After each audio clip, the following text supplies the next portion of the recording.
And this update, Infrastructure Minister is pushing back on Labour's attacks over unemployment. The jobless rate reached 5.2% in the June quarter, the highest level since 2020. Labour leader Chris Hipkins is blaming it on the government. There's 18,000 fewer people working in building and construction today than there were on election day, and the government's decision to cut so many building and construction projects has driven that. But Chris Bishop isn't having that. We've had obviously some job losses which no one wants to see, but that is not on the government, frankly. It is on the broader macroeconomy. Shane Jones is giving Kiwis a glimpse into what New Zealand First might focus on next election. Addressing the Infrastructure New Zealand conference, the party's deputy reiterated plans to campaign on an infrastructure plan to the tune of $100 billion. Shane Jones is also eyeing up climate policy as a point of difference between his party and other coalition partners. I do not believe that renewable energy will prove to be any cheaper than fossil fuels. That's the position of New Zealand First. I've always had that position since I came back, and I look forward to meeting my critics at the ballot box in that regard. Wellington's mayoral candidates are going head-to-head in their first general debate tonight. Tobias McIntosh reports. The debate's hosted by student-led group Generation Screwed and overseen by the Taxpayers Union. Topics will include rates, transport and housing, and audience questions are allowed. It's the first face-to-face debate for prominent candidates Ray Chung and Andrew Little. Others include Calvin Hastie, Alex Baker and Carl Tiefenbacher. Despite some chilly starts last month, it was our fourth warmest July on record. Earth Science's monthly climate summary shows nationwide average temperatures last month sat on 9.2 degrees Celsius. Lachlan Rennie has the details. This July was 1 degree above the average between 1991 and 2020. 9 locations had their warmest July on record, including Hokitika in the Chatham Islands. Of the 6 big centres, Auckland was the warmest, wettest and sunniest, Christchurch was the coolest and driest, and Dunedin the least sunny. And that's your update. To sport, Olympic swimmer Lewis Clareburts revealed what he believes led to his shock emission from the 400 metres individual medley final at the World Championships in Singapore. The defending champion finished 5th in his heat. Clareburts says he was pacing himself off world record holder Léon Marchand. I was swimming stroke for stroke with him in the last 100 metres, so I thought I'd be safe. But he only just qualified for the final. I missed by 0.3. And confirmation that a pair of All Blacks selections for the upcoming Rugby Championship will run out round 2 of the NPC. Uncapped call-up Simon Parker will play for Northland on Friday and fellow loose forward Peter Lakai for Wellington on Saturday. Both will then fly out to join the All Blacks in Argentina. And that's sport. I'm Wendy Petrie. Ua na ole Radio Samoa se furulima iwa toru a mo e tautuaina o e ilaungana fitu aso le vai aso. If it helps them feel safe, they can keep the light on all night long. Contact donates the energy to Power Women's Refuge and their safe houses nationwide to support the vital work they do in Aotearoa, New Zealand. Beta Drive Doctors i le taulanga whaatau I maangele, whaapea manrua. O le vaenga o so ngase pe amana o mia. E whaatino e fo I matuipui o le whana witi, o tuipui la COVID is fluiva, mo I lātou is fuluan tausanga malunga atu. Whaapea matuipui o le flu. Wala au telefoni, 255 25 25. Mo so wanoe whaatino ai nei au nanga. O fisa fo mai I maangele I taftafane o le McDonald. A manrewa I taftafane o le Whaletusi po le Public Library. Peter Drive Doctors, Clinics. O le Casa Beds and Appliances, o le tali o manaonga, I o loe whaatotonga ilo mauta, ini tau le lei, toi anangata, e mawai moenga ngau si tutono ni usila, whaapea se tino fōa le potumalo lo, laulau ai manofoa, TV, la au pese, usa aisa, masini tā lava, telefoni fe aveai, maisi. A fiu ane loa I le whawhituwha Great North Road o tau, po le tolo fituiva Great North Road I Henderson, le Casa Beds and Appliances, telefoni o valu se lau, lua lua lua, lima whāwalu. O walu se lau, lua lua lua, lima whāwalu. Nalo fa Samoa, wa ule nei o kasu ti alu, a wale sui alingila wa ule kio. A eva mai ina se fudu lima iwa kolu, a mo, Radio Samoa, vevela a.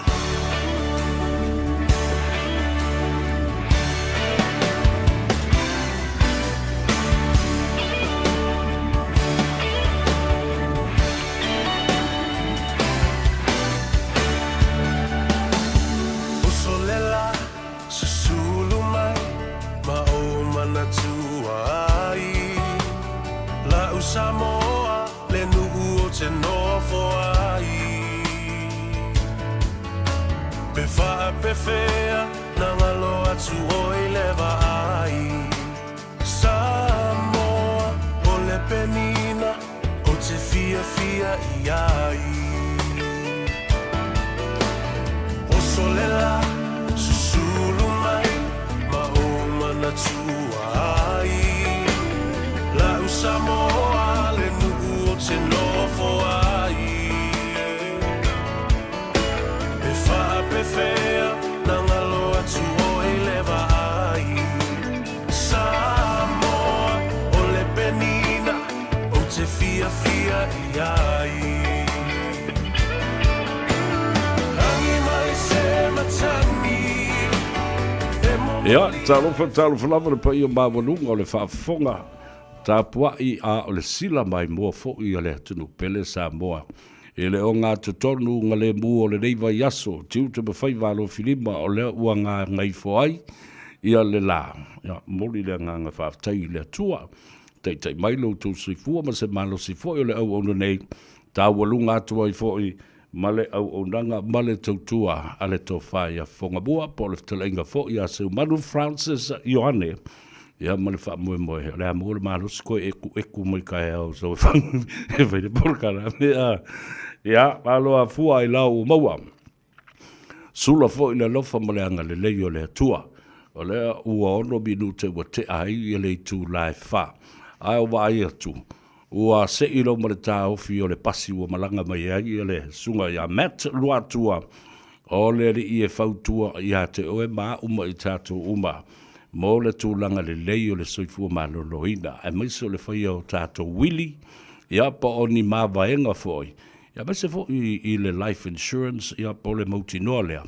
E iai se mea tua i ai le ainga pēo no tupu se whaalave lave i a te. Oi, whatalo whātu Matt Mbalo le soifua manuia. Ia i se teimi o na whaawau leo le whaatalofa ma le whaawhiloa i le atunu ai le anga tā ua tele le tātou teimi.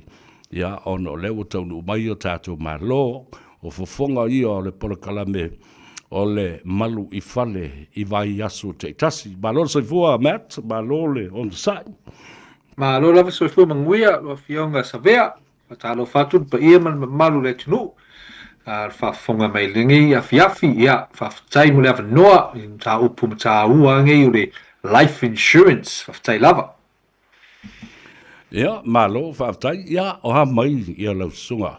I le tūranga le soifua. Ui a whaftai a sa vea, whaisinga malulu, whainga i aso a. Ia, wai wawa ai mai. O le se kimu ai malulu, ai kau malulu mai kau, so ia nga umanga whai mako fiunyo le oki mako a inga ngai, nganu kau, kalo whai, ai mai mauli o langa young boy, only young, 20 years old, 24, and yeah, le vea whafusei, so kalo whai, you know, we're there to honor and respect the family, my cousin, or the grandson lo kasenge, so lo kasenge first cousin or a grandson, so big family, that family. So yeah, just got back not long ago facing a pisilia wala, and just got back and just in time for tight. Mafan fadanga fo i ma fa mai senga i lau sunga ia fa pe fo i le ainga ai mise ia low cousin ia ma o ainga o wo mai masani Paulo mangafa ona le bala au le tu e fa fo se i wal mena e le pule si ya pule i le tua ona Faiva ia na o ia na te faia au mai ma to ave ese ia ma lo fa tai inga luenga fo i lo fa tino pea ma le ta mata la langa e tau mo fai na ia fautua i tangata fa tino ia le tulanga life insurance ia ona fa penale ona mauti no lo o pui puia ai ole ata se e le ta fesiri mo mua lea ole ale ta ua tele ole so ta ia tu o tangata i lau sunga Matt nai lo ole o lava o i la tau fo i lea fa so ta i company insure ia ma fa pena ma fa ia la tau feutanga inga. So what's the most important, why it's significant and advantage for you to talk to them first? Yes, lo ngai fasili severe. First and foremost, a lot disclaimer statement, disclaimer, information only, high level information, let's say advice. Vini mai au, and then we can fasoka a meeting. I can go through my full advice process. but today ngale information. So what is the advantage of my service? O mai ka ngaka ia'u as opposed to going to the bank. But if you go to the bank, o ngale bank, areke bank, or you can only use them, for example, ASB or ANZ. And their insurance company ngale kasi ale insurance company mawhainga whao ngale bank. So ale kaulia lo cover the bank. Whamaile bank, sorry, wo kele fo ngase o le under control o suka lo diabetes o mafa kele o makua kele lo age, then would defer le cover langa winga wo le mawhainga cover oi, you have to wait.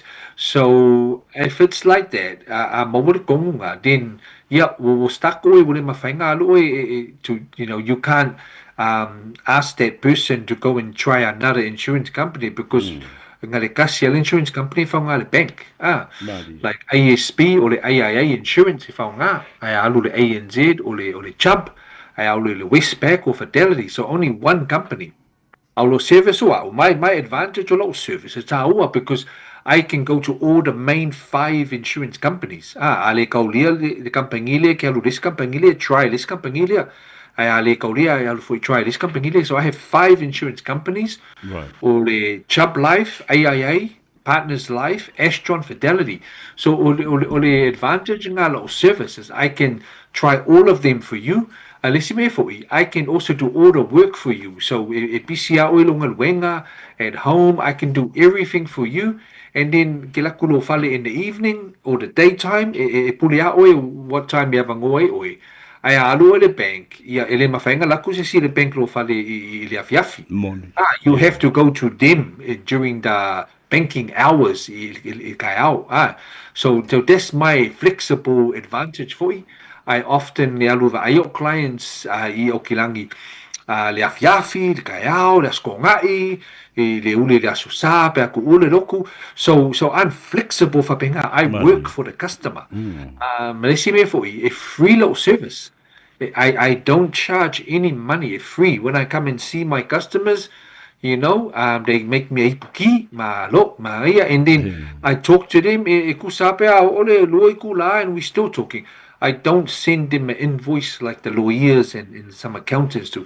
No, free service. I work for the customer for their best interest. So so that's the reason why I see lau service to use me for all those reasons there. Malo. So it's very good. Ta wa tele mo na yo tatu tangata yo lo whalongorongo mai. Lono winga se feo le taimi ia mai mal malama fo I launga ngana e tele tau tu ua le fale na lo tango yes. Telefoni piki longa vili loa ma le sunga ya matlu atua I le o lua fitu valu tolu wiva tasi fitu tasi fa o le naito te tanga imsilsila ne iai I longa o lau screen o lo iai le numera ale sunga ya mat e mwhainu so sani ma fautu ina oe e tu sai fo I ma le mata upu le nei o le life insurance. Yes. Se I wha matala masau noa mai ati o le ale process a toa lava e whaatu langa I le mata upu le masalo se vaianga mua le amatanga. Sau noa vaianga. Yes. Ma il fisili o le process. O isi ka ngaka mga umia le quote straight away. Mga umia le fast quote. E mawhai nga wakule quote. But for the process, ele se me vave, done one meeting we have to follow the strict o le ongo steps, 6-step process because the big whamasingo, the Financial Markets Authority, kangula ko si akima ko work if we do shortcuts and vave the process. Sala. So we have to follow the 6-step process. So the first step, vili med kangakayao. Kala ngoi out for my mat, someone wanted other can me say life insurance. In my fingers over and I say, yeah, okay. And then book the appointment. That's the first step. Yeah. Lakulua book the appointment. Let's say if I get over I customer kaya tomorrow the office full afternoon. Then I go and see them and then I find out more. Okay. Mga customer there, do they want a new life insurance or do they want a medical insurance or do they have a life insurance already and mga me compare. So I have to find out what's the purpose of the meeting. Yeah. And then once I find out, customer then I fill out all the information. So the name, as fangau, galuenga, fangaluenga, ping fiki, so I asked him all these questions, and then I go back and then I do my report, and the customer, okay. It might take 1 week, sometimes 2 weeks, go for way to do the report.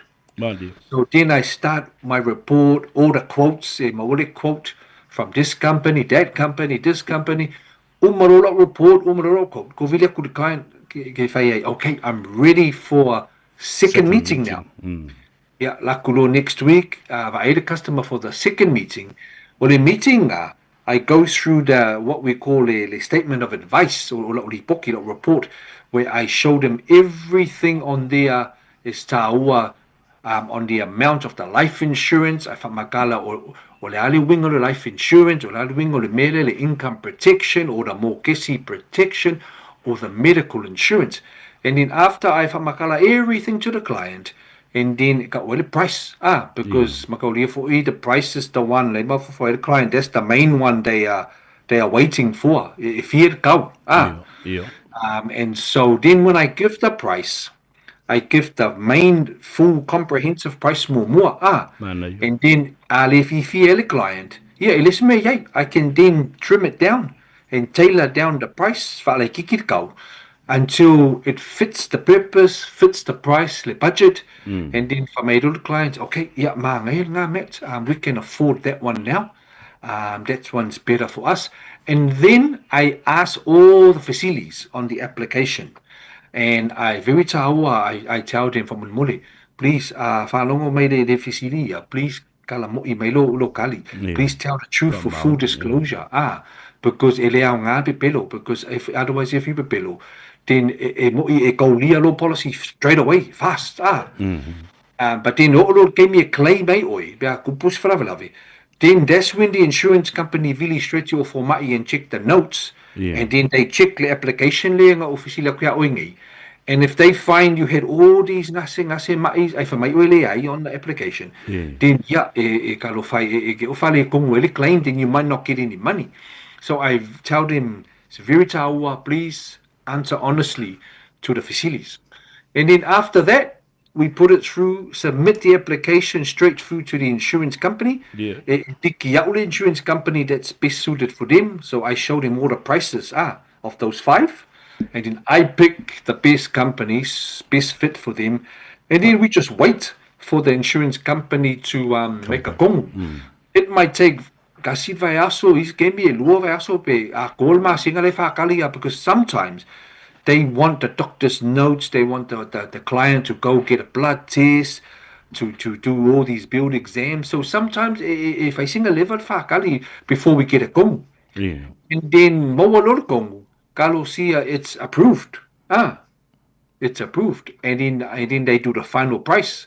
So yeah, all the process in a nutshell, severe of the 6-step advice process that I take my customer through. So you don't take it lightly. Because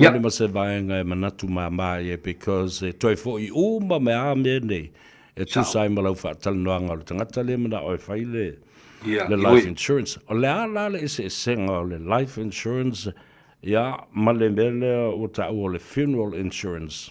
Yes, facility. So let's say senga insurance here. Le life insurance is more of a bigger comprehensive cover. E puilo o langa in case something happens like today, le funeral walway ngai lo le grandson o casing. So if you pass away million, so say anything that causes death, accident, miliu, fa fosit ka vale, pole mai, fa sioki o kangaka, anything is all covered. It's all covered. Pawal mele cover for the first year or le pule le olanga. Okay. So the first year, suicide, ele se cover. Alu e ka whao Samoa, o ise kumu Amerika, Australia, Kupulo se wharawarawe o is covered. So they will pay for your body to come back on the plane. Usually, lusful wafeka la or the gold menga if you don't have life insurance. So it's very gonga to bring your body back. So all of that life insurance is we puyo langa pay out the family. So ele kai kinga inga le inga e kokongi funerals. Pay off the ekalafus, I se mo kesi, pay the mo kesi. So life insurance is very taua to cover all those ekalafus. Otherwise, kinga inga kakoa inga if we don't have life insurance and we pass away. Funeral insurance, o le wingo le cavalier, only covers the funeral, pa wanga. Nothing else. It doesn't pay your mokesi off, it doesn't pay your kavale loans, nothing. Le funeral, and most of the time, it can cover limafe, sfuluafe. Nowadays, e alulunga le kolu sfuluafe is the maximum for funeral cover. Right. So the insurance companies are doing a bigger cover for funeral insurance. The only thing with funeral insurance, if my clients are makuakele, if they're over 75 years old, or too late for life insurance, then we do the funeral insurance because they're automatic. They're covered straight away. Let's say medical criteria required. Bawal made funeral insurance. When you first maka the funeral insurance and then you start kokongi the insurance, the first 2 years, the local sangamumwa, ele se kupe mawa. That's the only thing. So if you take funeral insurance today and you pay tomorrow, the first 2 years, kupus falavalave ya oe, ele se kupe mawa lo ainga.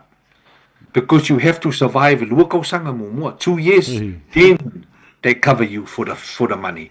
So the only thing they do is refund lo kupe. If you pass away within the first 2 years, ele mawale ele 20,000, but refund made pay mengis. That's the only thing. So it's okay, but I try life insurance first. Ale kaulia, then funeral insurance ole for ole last resort. If it's not approved. So yeah, so that's the difference. Is between the two. Life insurance, male funeral insurance. Ia, malo whaftai ese le tāua tele, e na ia mwhai o na tu ese mai loa le tangata le ese ngo me e lua, le life insurance, ia whapena foi, ia pa o le funeral insurance. Ai se e tāua I tele le iai o sau, se wili ia po sau mawaenga. Ia le upu na mawaenga, wailoa le vai ina, o a seta po a ni mea tō tino fo leo o lo ia te oe. Yes, e veu tāua. Pe umanga le tolus fulu pasenge ngusila, ngaka ngusila le will, le mawaenga. Only about 30%. So that means o kele kako ngaka i kumu ngai le se will, le se mawaenga. So it's tāua because a whaile life insurance ai ama liur kangaka. Then it has to go through the whamasingo. It has to go through the probate. So you have to wait. So ele mawar kupe straight away. May se apa ingi assets like if you have a fale, rental properties, things like that. It all gets frozen in the whamasingo, in the court, because it's a long wait period. Ole sifi finge she had to wait for 2 years. Luako sanga, and then pay out lolele life insurance from the company. That's a long time to wait. We're living a fair funeral. And so a will is very taua to make sure that kupus whalalave your loved ones. A very process of paymengi. The good thing about the insurance companies for life insurance, they will pay out straight away le funeral amount usually sfululi mafe. They usually, once you show the death certificate from the formai, they will pay it out in 24 hours. So evave. So evave pay out for the funeral amount. But the rest of the coupe, you still have to wait, for that one to be paid out. But at least faile mavainga. Evave ele process. Ele umikere fakali for the rest of the money. And so that's very important to have a will. Especially if your kamakis, you leave your children behind, and it was only you that's the owner on the policy of the life insurance. You're very tawa to have a will. Otherwise, the whamasingo can say, okay, we can give some of the kupe to the brother-in-law, lo kasenge, lo auntie. Yeah, what about the children? So, you know, it's good to protect your kameki by having a will in place. If something happens to you, Fafose, and you're not here anymore. So, yeah, very important to have a will. Malo. Awa, ole vainga whanau le whai o se mbā vainga. Ia, e tā wotele le iai fo i o se whautuanga whale tū la whono. Ia. Wal me whanau le leo na to probate courts and stuff like that. Ole ala le criteria mo le life insurance. O atu langa o vainga tā ua tele mo life insurance. Malo. So life insurance, also quickly, I forgot to say, your children, okameki, they're automatically covered under your policy, the parents. So if you, the makua, the parents have a life insurance and you have children living at home, dependents under 21, yeah, cover automatically o whangau. But once you get over sfulu o kausanga, you can take your own life insurance for you. Especially if you got some money coming in, you got money, you can pay for it. And so the criteria for life insurance, over the age and usually under 75, because over 75 years old, we're too late for the life cover. And that's when you have to go to funeral insurance. And so the criteria, make sure that obviously don't leave it too long. Because and then after that you decide about let's go see if I can get some life insurance now. Might be too late because you might have within the insurance company might say with too high risk. So better to get it early, life insurance while you're younger. Because you're younger, healthy fit you're training. So that's the best time to look at getting life insurance because the criteria is easier when you are younger. It might be too late. Too late to get it because we'll get diabetes and sukumaulunga and all the other ngasingases so it's too hard.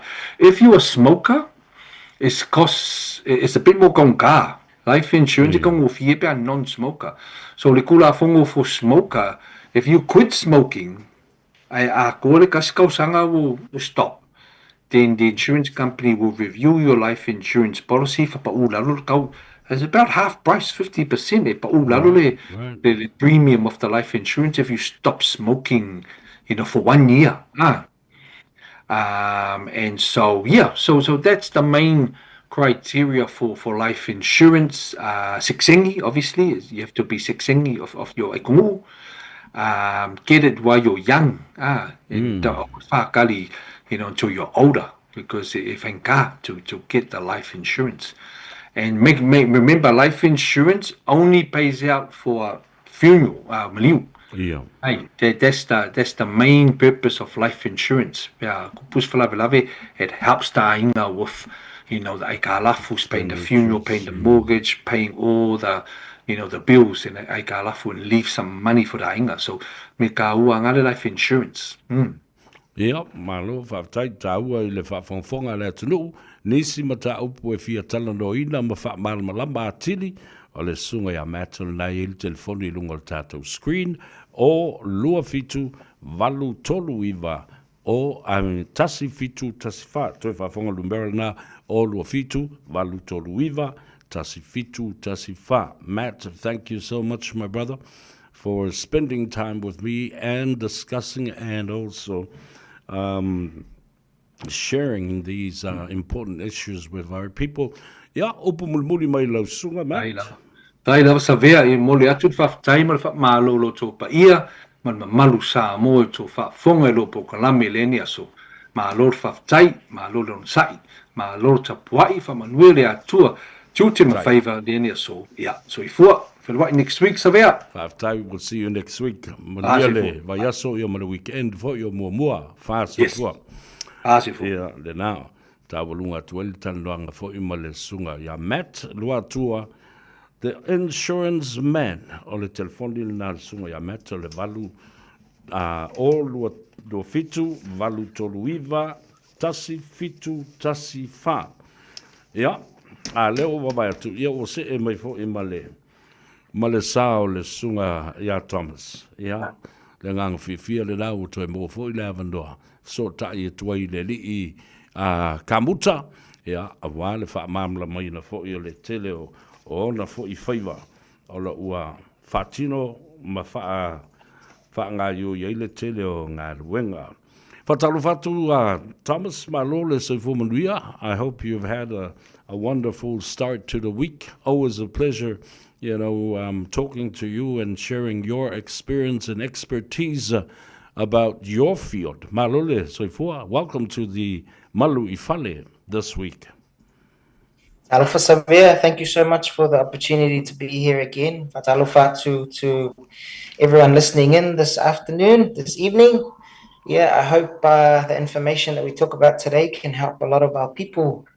Yeah, malolo veteo Sabea. Yeah, malo fo I to luso, wa atu malu mo taulangi fa mo sa manuia ia le taimita tele feilo ia. How has it been with a lot of work in your hands and getting to meet people and answering people's questions, and how you've been so far? Yeah, we have been extremely busy the last few months. There's been a few times where I was meant to be on the radio, but busy like kikire. So it's great to be here. We're still busy today. We've got a lot going on in the background. I don't know if you can hear the saws and yes everything going on right now, and we're on site right now. So I'm doing it from my site office today. So. Very grateful to be in the position that we're in, even with the economic times. So that's always a good thing. Has our program been instrumental in terms of reference and preferring people to you and the Blueprint company? Yep, it's been really helpful. From our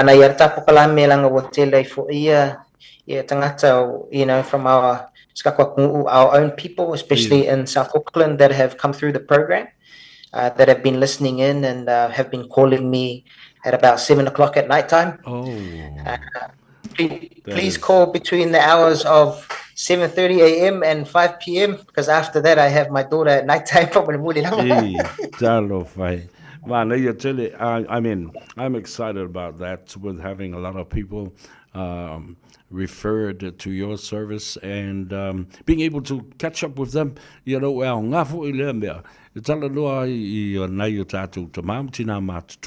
To telefo I lato wa malolo retire mai ngā ruenga wa ia lato benefiti ia mese fo I na ia lato se leni sa fa pele mateu ia o mana o loe fai ia seisi suinga I le fale ia polisi me fa pipi ia manei ele vai ia mo to talanoa fo ma fa so. With your experience in the building industry, ava peola el watu la fatino sisi ngā ruenga. E ia tau ele I mafau wina o le a toi fa o popo I lunga o le tau, the original cost of the job. Now, what are some of these possible costs that they're pretty much unpredictable? This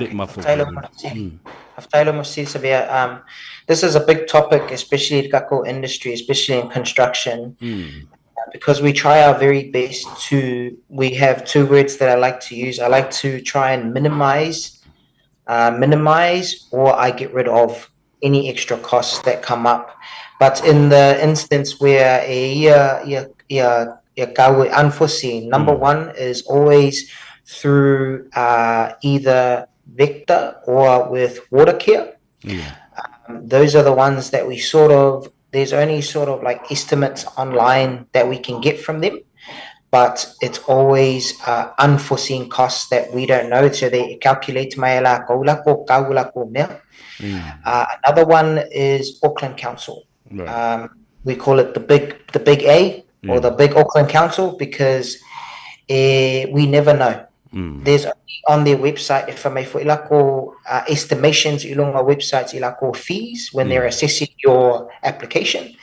or any other cost for when you put another fale on your section, for example, dwelling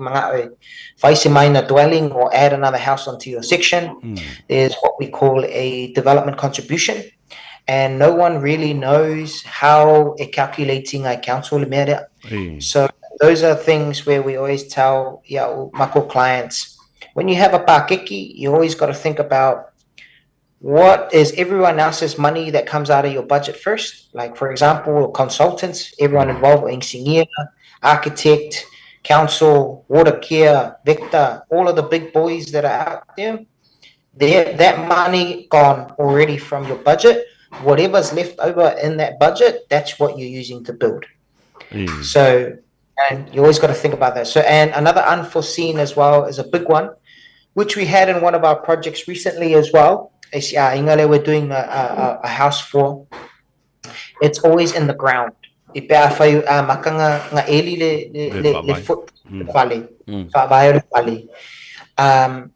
Sometimes, even with all of the testing that we do with the geotech or kamalera engineer where it tests the soil condition, and he does what we call pothole testing. It'll dig my holes around to see basic contaminated soil, or if the soil we need to dig down a certain depth.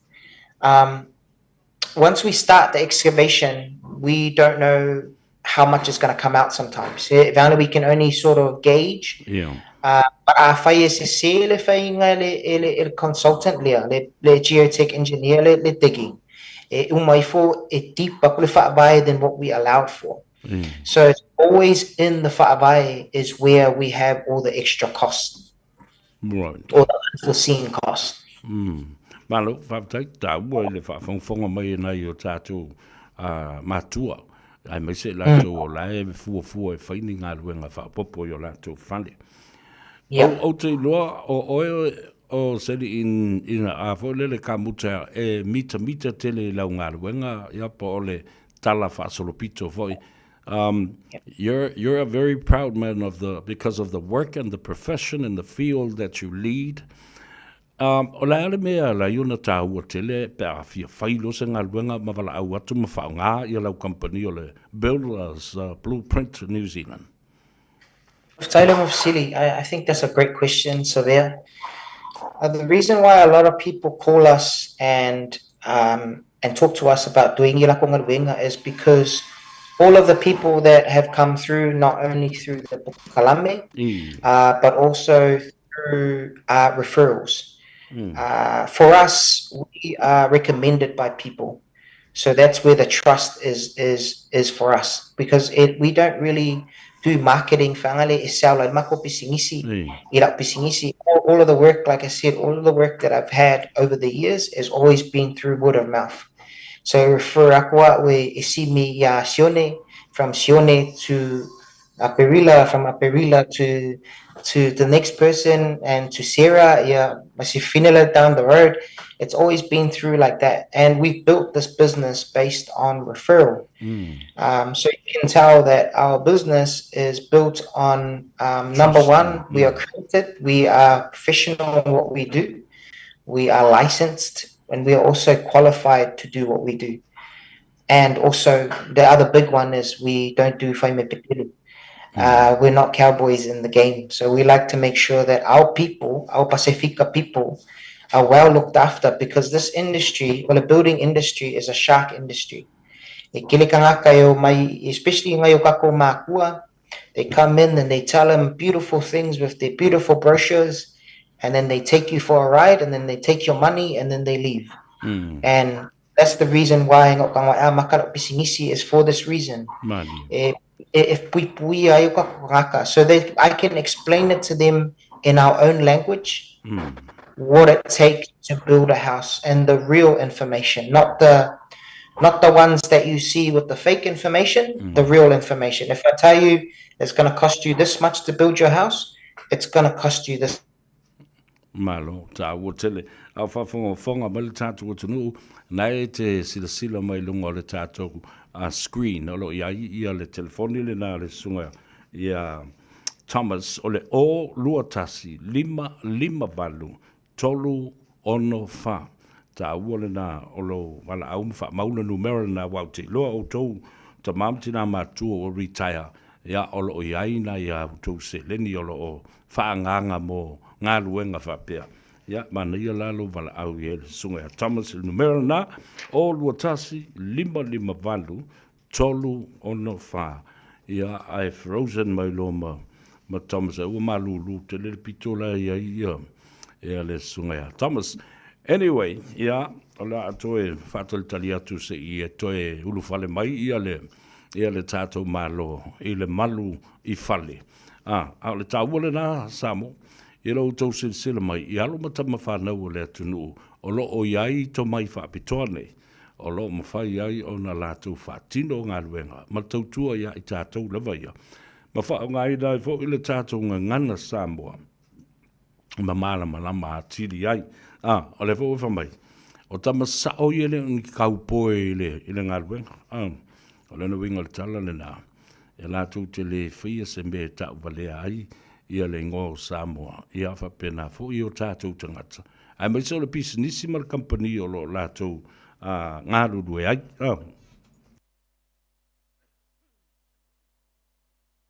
Ia, on sai mai pēr, o tātou tālia le tau le whale mai o le tātou mālo, ai tanga vane lau peni. Ia, ma wha mauaile numera le nā le o luatasi 555 tolu ono wham.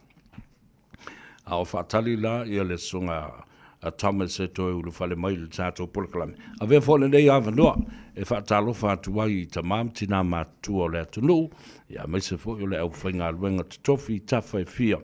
Ai maise, ia, i la tō fo i o asia i tātou le nei vai teimi o le tausanga. Ai au mai e le kaimi kau malulu. Ia ono sa i la ia. Langa wa e filifili i le tau malulu, ia le lawa sa ulu of tau I tonu la mal tau malulu. Okay, welcome back, Thomas. Sorry for Maria to Severe. Someone kicked the Wi-Fi box outside the site just there, so my apologies to the listeners. No worries, my brother. Ia, o le tatala noa nei le mafuanga e leo na tō tele tangata na tō te whaongaina le Builders Blueprint New Zealand on o le whaatuatuangia. Ia, whaatuatuaina, ia ma whapena fo i o na whaamaoni i le whaatinoina o le ngā luenga. La tau te le tauvalea ina ia lau ngā luenga, ia ma whapena o na manatu na o le tupe, ia mao, ai matuale, tau I lava e tu saima le ngā luenga. Now, I know you take pride in your builders too and your people, professional people that you use.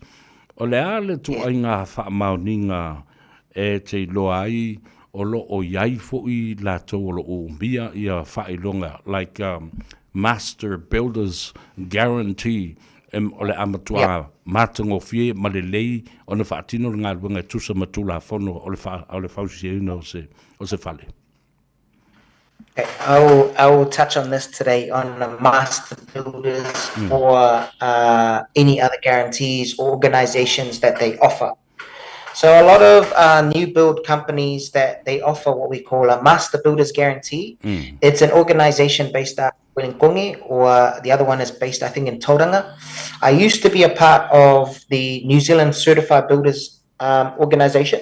Right. I am no longer part of this organization now because lack of guarantees they offer, but it's not necessarily the best. For example, if you read the fine print email or master builders guarantee, the banks like master builders guarantee more for you and the families there you're building for. But there's only a certain percentage of your full contract value it cover a guarantee.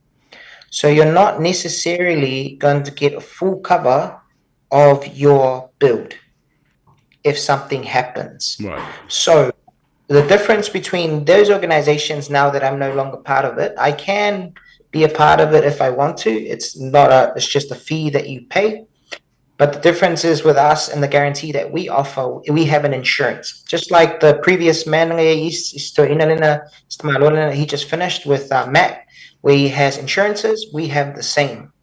So the difference between their insurance and our insurance is if something happens, for example, while we're building your fale, and say I had to go under or liquidate la company, my insurance will kick in and cover the full value of the build le kokoi. So it doesn't matter. Your house will be finished regardless lang o le insurance that I put in place. That's why it's important for na yung tato tangata when they're looking at building a house. Don't just look at the price of building your house from this closed mind lens. You need to look at the overall guarantee. What sort of insurance do they have in place? What sort of people do they have? Do they have qualified builders or licensed builders who are doing their work? Are all of the team that coming on board, are they all licensed as well and accredited as well? Those are all of the information that we offer you when we sit down with you. And that's the other reason why Mokile, we don't really do quotations for people when they call me and they say, oh, I want a quote from you. Because a quote is just a number that you can just throw out there to anyone because you're not doing a full in-depth process. Climb underneath the house, climb inside the roof, check the temperature or the moisture readings or fali. You got to do a big job before you even start. So that's why we always say if you fail to plan, you plan to fail. So that's why it's all in the preparation in the beginning. It's important, very important in the process.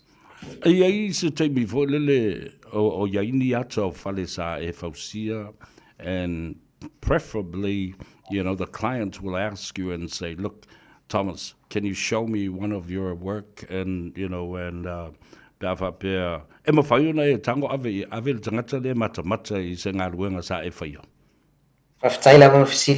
that is actually part of my process, Savia.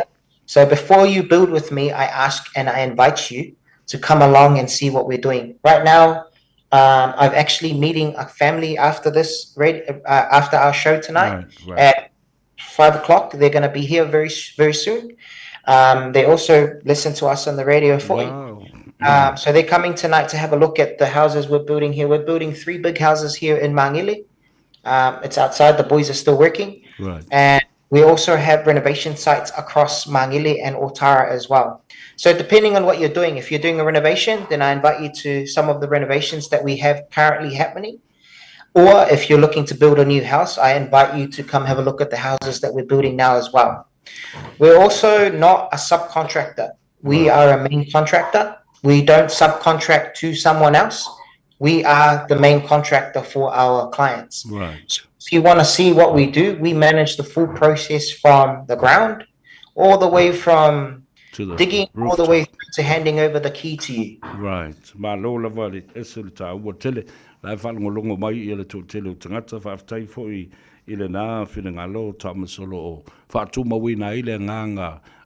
Trust expertise we want to build a minor dwelling for lele I matutele man now extend le falitele the family home yes it has you fotuanga e masani ne tu inatu I ainga ne. Severe. So we're currently in the process of I'm building 2 minor dwellings right now. One in Mangili, just around the corner from here as well. We're currently doing that right now, Henwood Road. And another family, we're taking them through the process right now in Otara, where they want to build a minor dwelling. So there's 2 questions I ask before we look into a minor dwelling. I ask them for number one is, why are you doing the minor dwelling? Because I want to understand what's the reason for you building a new house? Because even though you call it a minor dwelling, it's still a house. It's still another house detached from your house now. And then we look at your budget. Is the reason, do you think it's worth it for you to spend that money to build a whole nother house outside? Or is it better for us to extend your current house? Right? Another question that I ask as well is, sometimes people think, because the pasi my government may build 70 square meters without consent, but that's not true. That hasn't been passed yet. But maybe next year, or no one really knows yet. it's still up in the air right now. We only had the first reading, and so no one really knows the full information with that. But with the minor dwelling we're doing right now in Otara, we have to do the research first to see the size of the minor dwelling ke mga au fai ilunga lo section. If you look at the council, when you look at the unitary plan and you talk to a planner, they will tell you that you can only have a certain size or coverage on your section. Right. For example, you can only have, you have a house that's 120 square meter and you have a 600 square meter section, you can only cover a certain percentage now. So your minor dwelling might only be 20 or 30 square meters. You see? But we don't know that information until our makale process of talking to the designer, to our planner. These are consultants that we work with. And then they will tell us and they say, hey, Thomas, the family can only build 40 square meter lungalako section. But sometimes they hear their uncle down the road who's a builder, or their neighbor who they spoke to and they had a wailima down the road. They said, I can build a square meter section. But those are not the people who have the piece of paper qualification that tell us the truth, you know? Malo, taua tele, wano whanongo i le vai aso se ma vai tunei. O mai I telefon fo le vai whanua. The Management Consultation Act, that's right. Tele lola po le ale bea le au o e wana. Whato amata na lote le tula whano le na. That's right. I lau company, Builders Blueprint New Zealand, afa pea wa amata na whaisa ngā luanga e te umana o le ainga. Ia mai ale la se la tau tangata whai ele tise po se tangata fo I palama. E whao ngā I le teimi le whai lau ngā luanga. How does that sit with you I le manatu wala la inga e pa ua I le tau o le whale po le tau o le ngā luanga ato le. O le ale, how do you work out with that kind of arrangement? Okay, so Faftaila City, this is another hot topic. Because in the past, when we spoke, I've always been very open to this idea of working with a family's palama or a family's electrician. And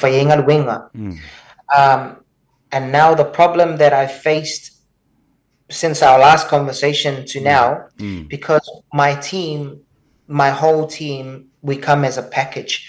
And my team, team. Right. So I make sure that my team is, number one, they're certified, they're able to do the work.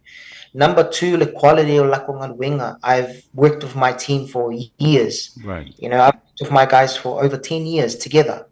So I know that the quality that we offer together as a team is something that I can guarantee. Whereas if you recommend your electrician to me, and I call your electrician tomorrow and I said to him, we have this program, we need to meet a mako inspection for council on this day. I need you to come down here. But if it's your electrician, he may say to me, oh, I'm busy today, I can't make it, I can only make it on this day. Whereas my electrician or my plumber, I call them today, they will be there tomorrow or that day. So you're not only paying for experience and a guarantee, you're also paying for a relationship that I have with my team. Right. You know, for example, if I'm a karanga saule or black speaking, may sakama may mansa more to play on the team. You know, the team has their own people and they work well together. So when you work with us, I prefer not to. I prefer not to work with someone else that I can't guarantee the lakunga winga. They might at least you know, my reputation. Yeah, absolutely. You know, so that, to answer your question in short, I no longer do that. Now I just say to the client, look, if you want to work with us, this is the team that does the work for you, because I know that we can control it and we can guarantee our timelines. And also for a guarantee long term for the work. Because the last thing I need, I don't know, fale in about 2 years, because I don't know who did your work. Or, you know, it's your uncle or someone, or a plumber that didn't do a fitting properly, or and then we have to come back and fix it after 2 years, and it's always a bit of a mess for us. So I'd rather not at this stage. All right. Well, it's good.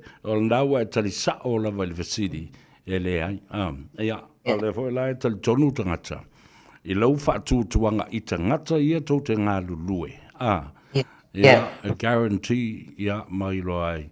Yeah, because you have the specs of the whole project, and these other people will understand the specifics of the job. Mama I fole tanu Merrill na Samoa I lungo le screen o sunga ya Thomas o le olu tasi lima valu tolu ono fa. Brother, I'm always proud speaking with you and trying to get inside your professionalism and your trade.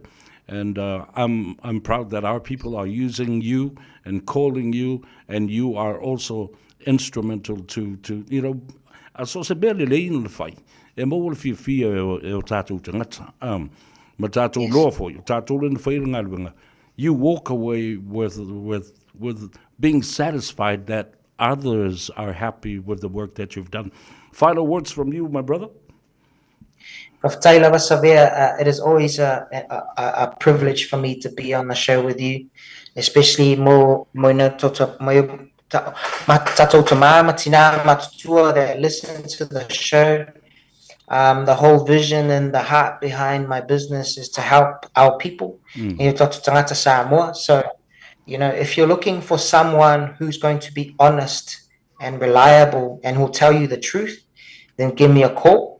And I'm always here to help, or even have a conversation with some of the that ring me at 6 o'clock just to have a conversation. I'm always here. Right.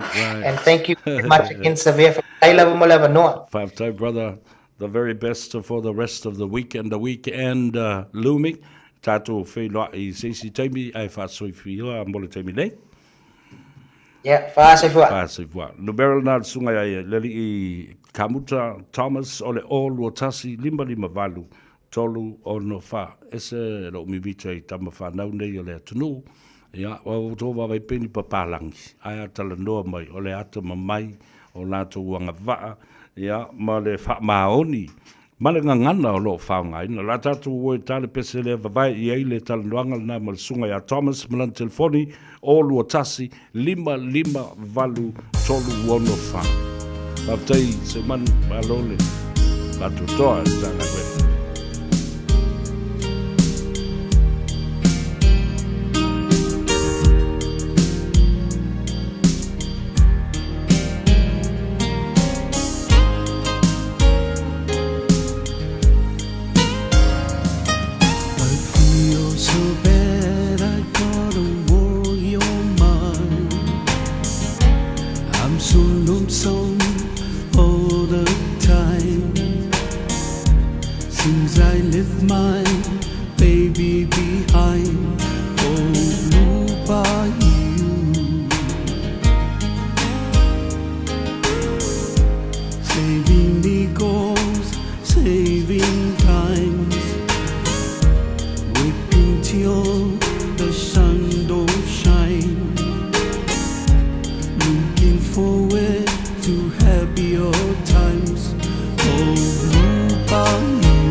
dreams come true.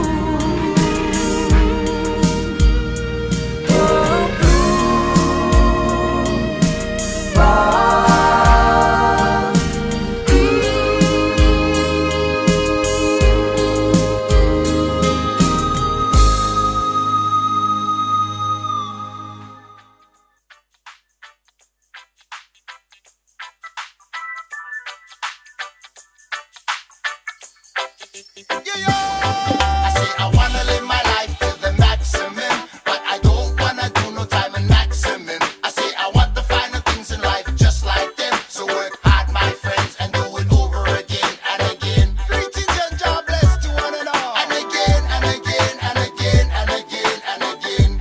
Yeah, yeah, yeah, yeah, yeah, and again.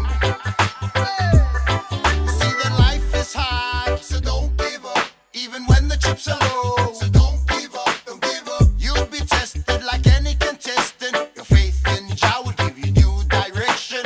Pick yourself up, tell the world there's a new sheriff in this town now. It's up to you, you got to choose. All you got to know is that you don't want to lose. Sweet and irate, here to soothe, motivate, uplift when we move and grow. So take your time, I'm feeling fine. This irate brother will blow through your mind. Pick yourself up, tell the world there's a new sheriff in this town now. It's up to you, you've got to choose. All you got to know is that you don't want to lose. I say I wanna live my life to the maximum, but I don't wanna do no time and maximum. I say I want the finer things in life just like them, so work hard, my friends, and do it over again and again.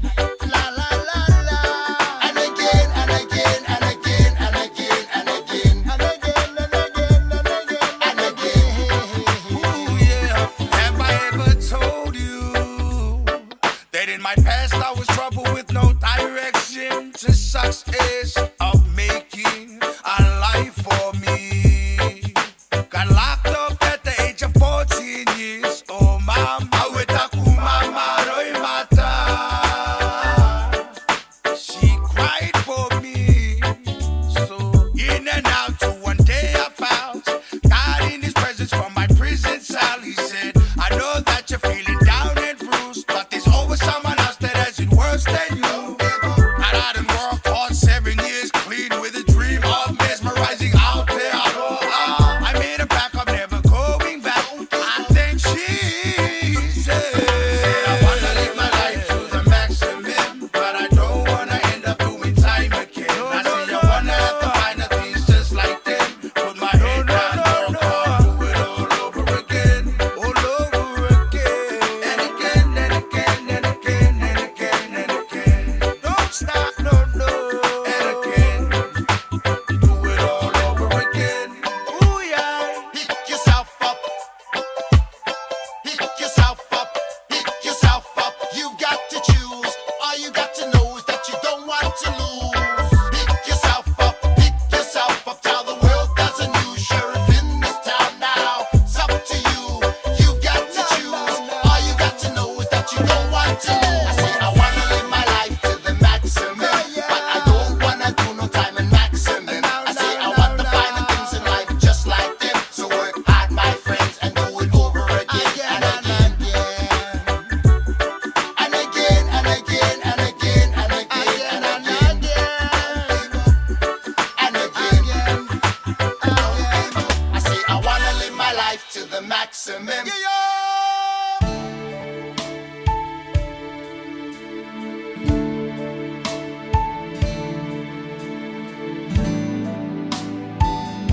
When I am down and oh my soul so weary, when troubles come and my heart's burdened be, then I am still and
e si itia o mai i le au whaipese o le mātou e whakasā i le tupulanga talavou i le awhioanga o Vaiala. Ia, ua tāua lunga atuai le talanoanga fo ia ma alo nā o Samoa e pei o lau tau whaafonga mai iai au mālo i le nei a fiafi. Ia, le uso ia met lua tua i le o lua fitu valu tolu iwa tasi fitu tasi wha. Ia, ma le sunga ia Thomas o le li i faufale ka muta o lua tasi lima valu tolu ona wha. Leo se e mai le sao le tamaitai o Melissa, fai mafonga tau moli o le pulenga, ia misa le ufai ngā luenga. A le fale ta vale le Henderson Cars, i nai papa toi manu kau whatalo whatu Melissa, ma lo le ngā lue, ia, ma lo fo le soifu manuia, e le nei vaenga le aso. Ia soifu manuela, fionga sa rea, whatalo whatu, i le mamalo le sinu lo fa pena fo ona fa fong mai i le nei tu la le fiafi ia avea uma si macho fale ta vale nei le Henderson Cars e fai tu fo ise te tala ala le macho ili I macho ta vale lo maua ia mai ainga fo ia ala le apala ina ta vale ala tu ile finance so olo o maua o tato spose tu inga ta avale olo o maua ia I le mato falta avale tato falta avale but le tu langa e pe yana fa amala mai na mua e tele nei tanga te vala au mai pe mafai una apalai se ta avale le benefiti so lana vatu mua le fasala longa e mafai una apalai le tanga te benefiti pe a fa pelia e o fa tasi mas tanga te whainga luenga mau pe whainga luenga full time ia malo ia whaingo fia le na malama tul malo se ta sunu ele mafaina apalai no tanga te benefiti e tala bona e masesi e mafaina lango ina sesi o le tanga tali whainga luenga full time e mafaina lango ina le application e tanga tali benefiti ia malo whaftai tatala no I nisi fo ia o mai mamao lava mai la lo I Hamilton Hastings, Napier, ia whapea fo I Palmerston North, ma isi no whaanga I whafo atu au kilani, o ave pe ia ile wha mua pe a whai mai ia applications te ngata nei lunga o le tātou online, po o le Facebook page fo I? Yes, only. Tusa umale treating our customers mai nei o kilani manai customer le whafo o kilani e pe Napier, Hastings, Christchurch or Wellington ia o Palmerston North ia mai si lavaten oi mai si lavaten motu o le South Island e a foi e treats fata treats le umana tangata pat o le miala na fi fa mala matu ile ina tangata e o mai lunga I o kilani e vasula ta vale pe Christchurch ma in Makapu Ashburton, maingala na le pule va o ai le cross le sama. So e tongi fo e ma tola to passe si to tongi ma tole va ai aveta vale miolo no fu ma wa. Malo fa ta wo tele ndanga lwenga lo fai bo ta to tangata o lo no fo ma ba wa to lo winga.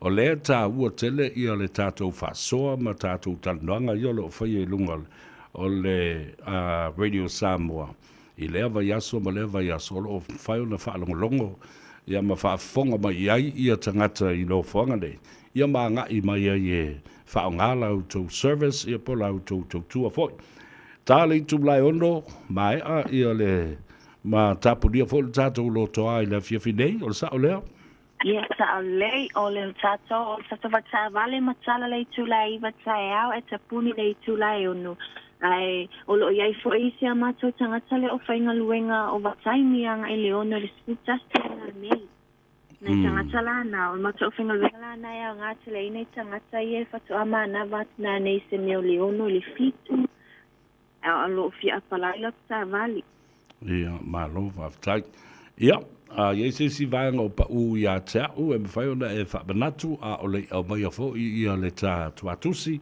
ia ma le telefoni e so tai e tuai ia oe ma le au whainga alwenga. Okay.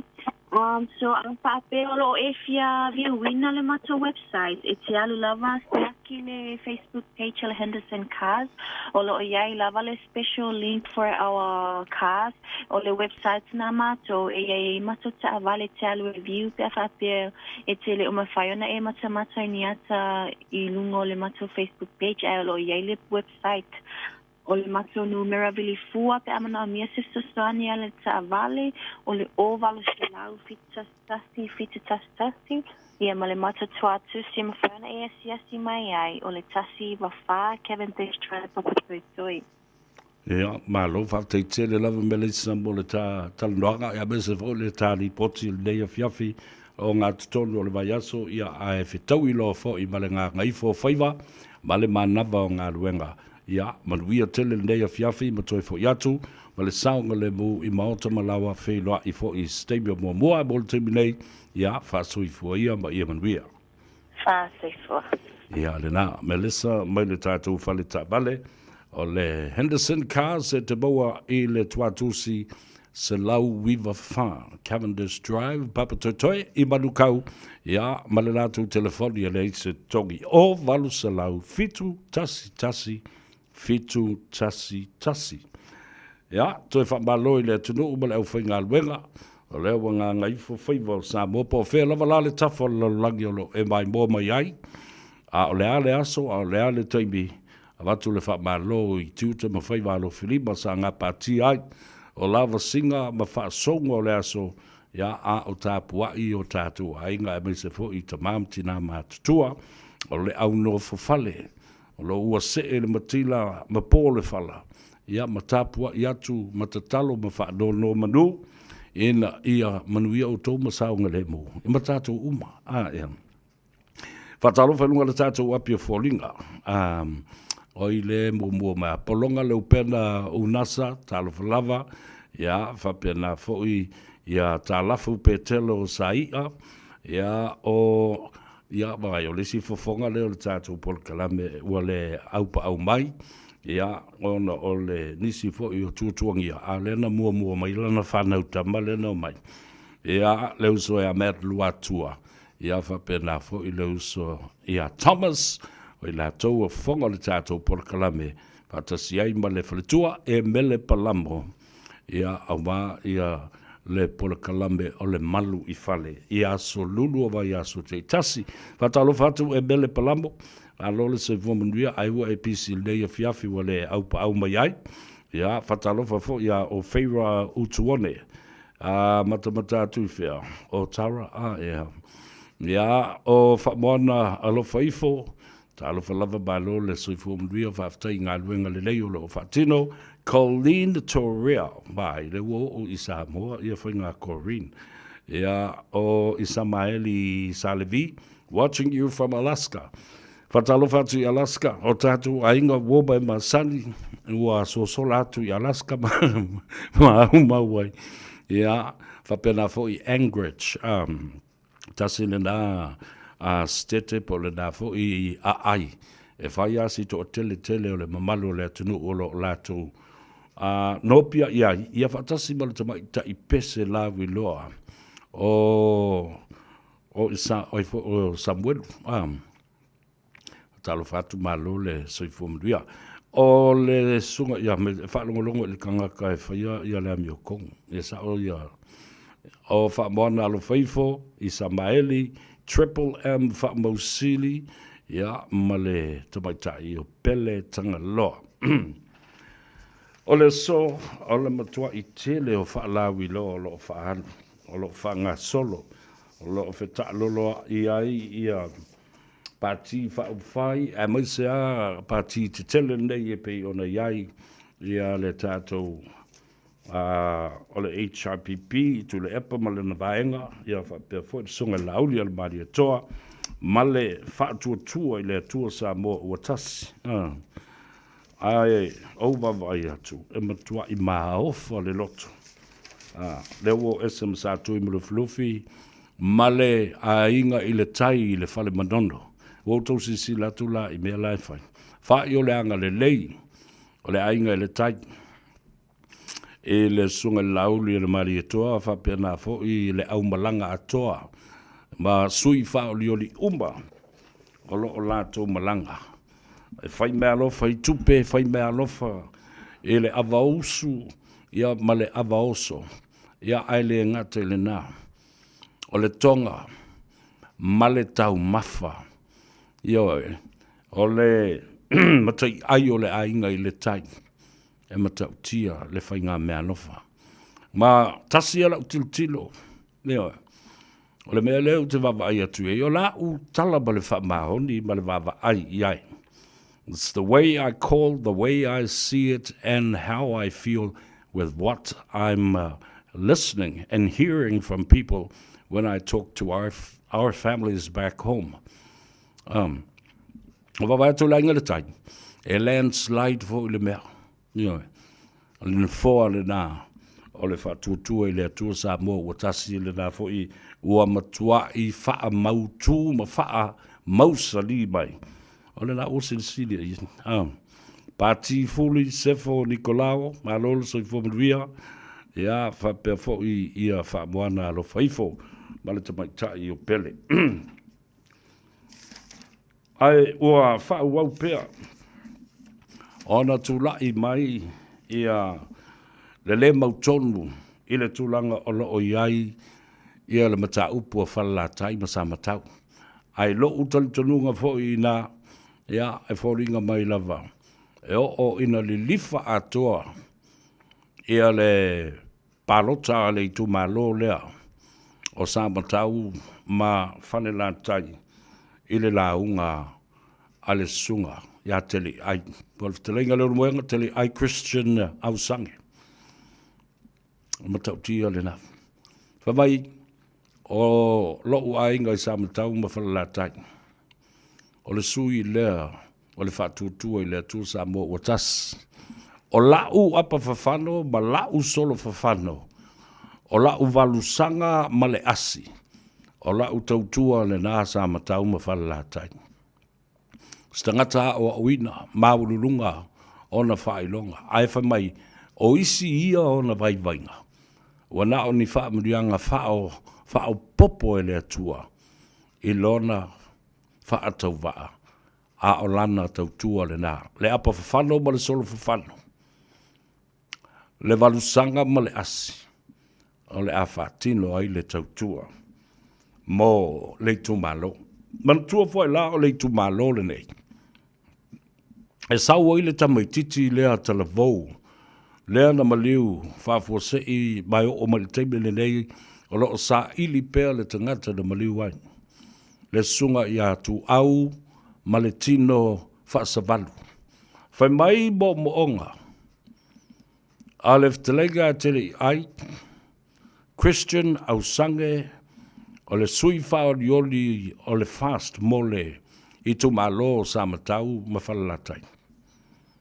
A whai e tau nu ule miti, o le a whaatino, ma whausia ina se no whoanga ta alo, a wā o le tu malo lea, e na nau tele I le tele o ta alonga. Ia me se fo I le lakapi ma le volipolo ma isi ta alonga. O le a whausia ina, se malae ta alo e whaingo ina, in memory of Malatino to au Fasavalu. Tua mana ia lea mo e mitinga. E mana tua ai le tamalea. Lea wa tapisa I nei Samoa. Ma o ai le whaamsinonga ma lau manu ia ai le to tele o tangata. Ia, ai mua ai lunga le ingoa. O lau manu ia. Ma tu ulanga mai ai. O lo masalomia. Seli I whaipule. Ile mata upulea. Christian, po le telenga tele ai au sange. Lea na whaatino ai I le malai ia male maota I ni wampai. Ua whamanatu mai I a te au. Le sau noanga se tasi fo I o whawhiangainga. Ina ua tatala alo ia le whaalawi loa le whaatuatua I le atua Samoa ua tasi le vai asona se I mawai atu nei. Whamai le whai au ia la auli le mali atoa. La uli wa e masani ile sa ili malo. Ma e sa ili malo fo'i i lalo. O lau apa fafano ma lau solo fafano. O lau tautua fa tupu le nā. O le tautua le nā a le tupu. Fa pei o le tautua Yesu na whaia. Ina ua ia mulu mulu a ao o na soo ma le au apostolo. Ta fefe. O le tautua fo le nā na whai. E le sunga ile la auli atu le epa. Na o na me i lava o le la auli. Ia ave ese umatu fo i mamamalu. Ia ma le tūlanga sa ia i le mao poponga. O le sunga atu le epa. Malana fo i vaenga whai. Wa le tala sa o le tala le nau. E le isa tanga tasiri o le taustupu e pei o le taimi sa tūtū wai. Le tamba lea i au tafa. O le sunga e atu le epa. Ma wha ma malu. Ma tau sisi. Ia ma malu tu le epa. Ma wha pena fo i lana taitainga. Le lau o mei ese fo i. O sau fo i maona to mai maona anga wa le wha mao popoina o Samoa ma tangata. Elo lofi e tangata. Ia. Ai fai lava pea, manifo tuli manu. O le feita i ai. O isi tangata i le isi tu waila tu te le tu tusa ma le la uli al mali atoa. Organizational skills, people skills, the language, the oratory skills. Ele ma fai. Ma fau nga fau, mea fau, tupe fau. Aia, wa pesa se le tole noa tuai. Ta ua le nāma. O mea lo o tau sila atu nei iai. Lea la, ua mai tau o tuai foi i le tele o roadshow. Wau tanofo ma whātu stusa roadshows nei o lo whai nei. O tau se sila. A o le whātu tu e le tu sa mua ua tasi. E tasi ale i tu malo e au mai. Se i vanga nā, ua poto, ua lata mai, lua la ia leo i tu malo. Ai sila ia i le mea le whai fo i e tu le epa lato. Ua le mawhai o na nofo ai. Tu le epa ma le HRPP. O le mea lava e o i ai. Ia la uri ma le whātu tu e le tu sa mua ua tasi. Ua tau muli e fo i.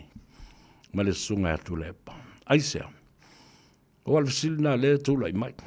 Nā le mea o to e tutua i lunga ma sāva vali ma o i tu malo. Ai lea se inofo pea ma kala ko ki kala ba ingo ko ki pokoko. Tu oi pea lauri. Ma lana vaenga e o e fai. Leanga o le lātou Faiva ma le lātou masani lea. Au le ala le tala la tamai le tai au nei. Ile mata upu lea ua fai te tele. A sa matau ma fale la tai le tau fia ai o le tamaita i pare mia. Le fionga i le sa whapito i a fia me. Male vaenga whai o le Samoa ua poto. Tau fia mai e nisi o matai. E awane i solia mai ele o fale la tai.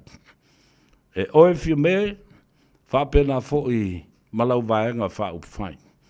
O le sap, po le supo. E whapena fo i lausunga lauri al mali atoa. E le whaatanga ina oi ele, o le whale fitu. Ma le ati tanga loa, ma upu i a whale la tai. Le ainga taua ana ma le lato tama vai atu, ma malu o le fionga le tama ainga, le au le malo. A le la se whaafonga. Ma se sila, a le fionga le au malu o le malo. I le whai unga ua whaia e lona afio anga male i tu malo. E le ua whaatafa i a sa matau. E le o le loto le nā o sa matau. Ua tu upea se i whai le loto o whale la tai. Male la tau pule. Le la ua longo mai le tai au nei. Ua tu inatu le whautuanga a le au mamalu o le malo. I lona afio anga. E ainga taua ana ma le lātou tama ma le mamalu i le whale fitu ma le sauwha inga. Aswafa. O le tulanga le nā, o le a le te tau, ma mawhai, o na tau fia, le o atu o fia me ma le vaenga whai o le sapa, po le supo. Ua whautua ina o le whalfitu, i alo whangia, le tūla fono ua soli, tūla fono whawai, o whai ngā panota lua awhi lua a sfulma le iwa. Tatala le vai fale, anga i atu vaenga whai mo lātou sui, tai ma vaenga e o atu e whaalawi loa lātou ana vatau. La tātou e vai foe, ia, i se pese ia e alofa atuai ia i lātou. Sa ngā lulue, wa anga i ane i maota malawa, ia, maone fo i pasi o train, ia mata vale, ia, maua le saunga le bu, i lunga o le ala tele, ia, malava papale fo i maone sai.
A day, 7 days a week. Radio Samoa streaming live on www.radiosamoa.co.nz.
pesele nei.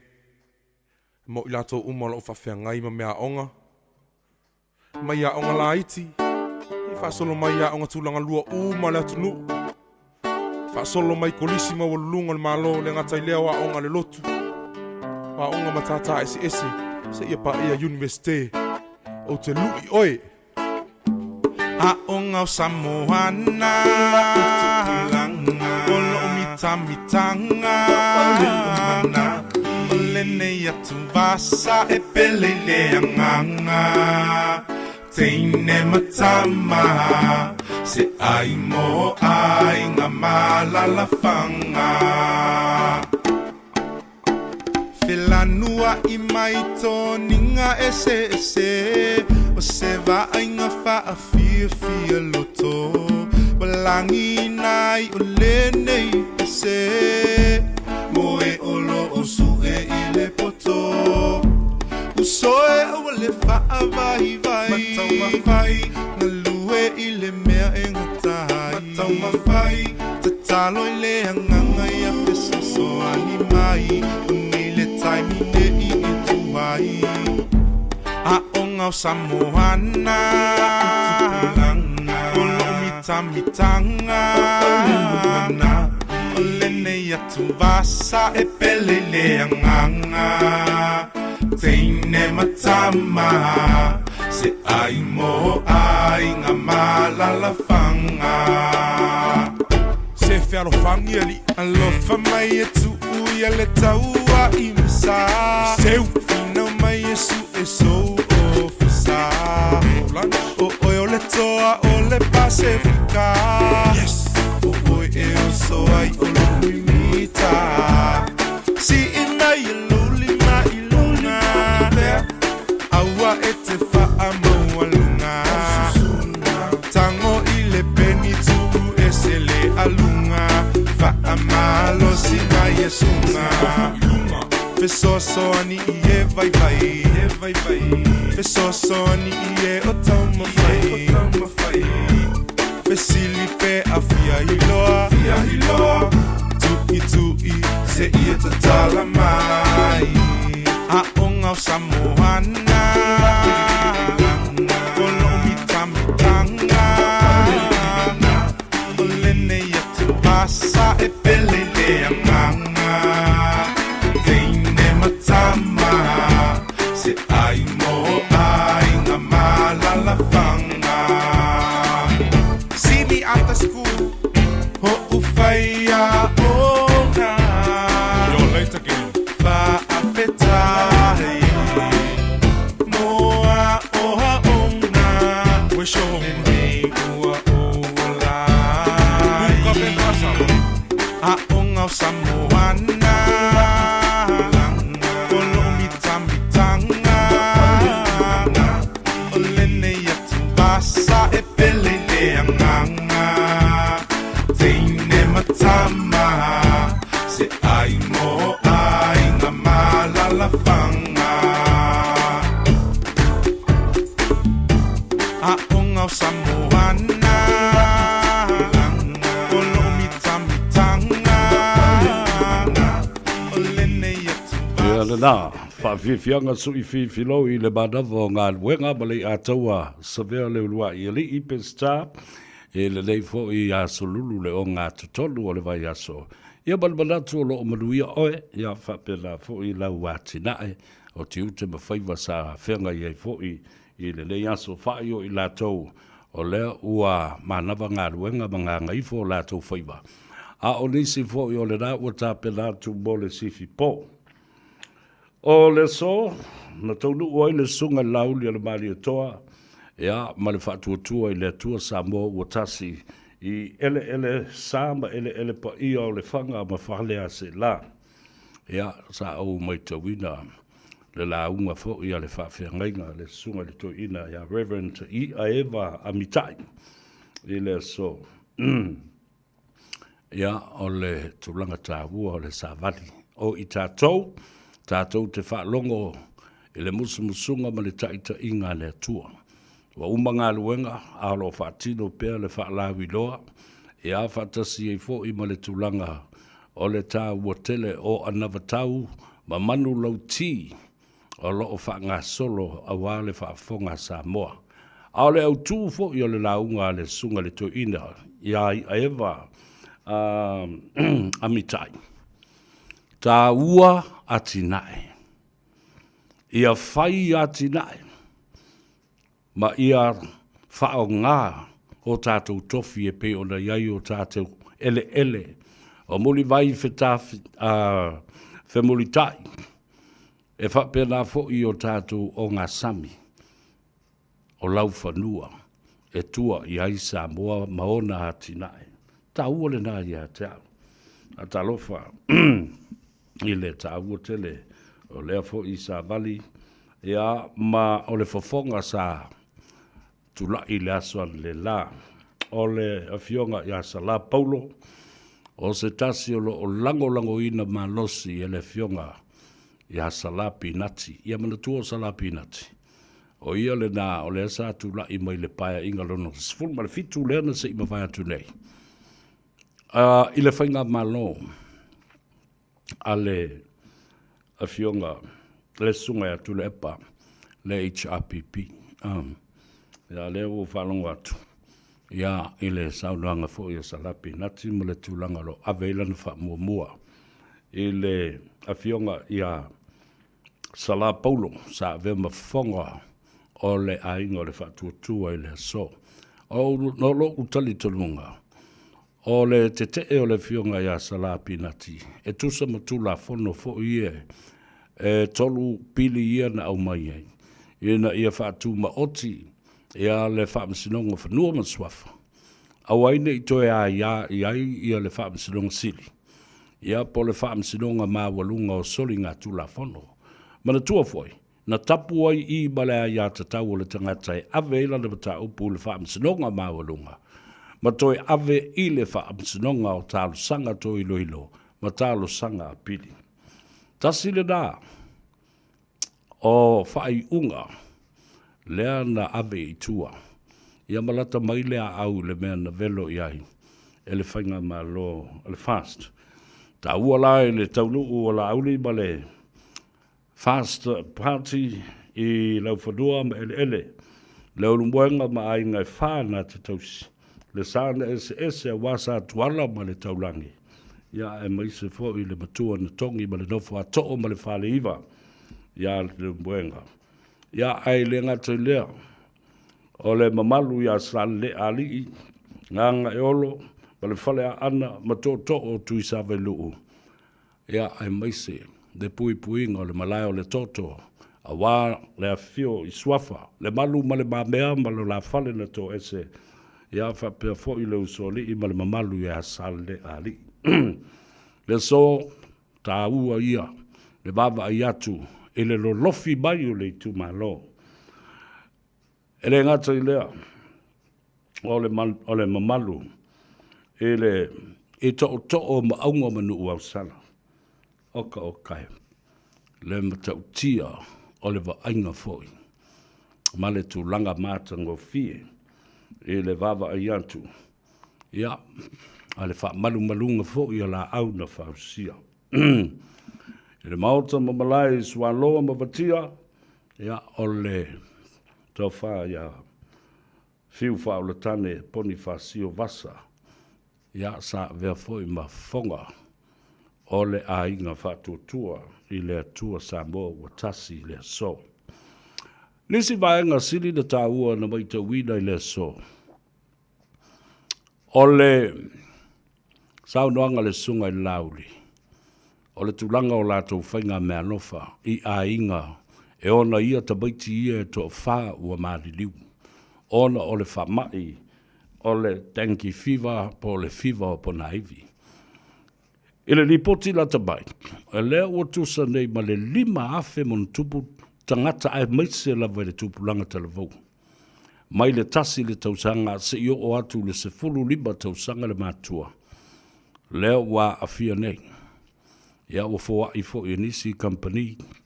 Ia ni mea lofa e le ngata o moenga. A o le soani fo i a Iapani. E ala i ta vale fo le lave ai po o ambulance fa. Oka, le tele o nei mea lofa o lo tui nantu. O le whai mea lofa le songa lauli ma le whatutua I le tua sa mo o tas. O le uanga I sa ili a inga o na ia tamuiti ia e tō wha ua maali liu. E ave iai se wha mawhan whananga, o tupe, o tau mawha, ia maisi fe so soani. Ia e tali tonu e leo se tūlanga fo leo le whatosina ma moli ni mea whapena. O le vale alofa lea ua whatino. Ma o mea e te tau le whaia e teitai. I le teimi ua tūla I mai ai le mana onga. Mani whanoanoanga. Ma pua ngā ua tātou o. Iai sa o pese tua ili bata upu le vai asuna se I mawai tunei. I le vave o na ngā lulu e whatasi. Ia whalapu putonga le nei le ngāta. I le malo tau ave.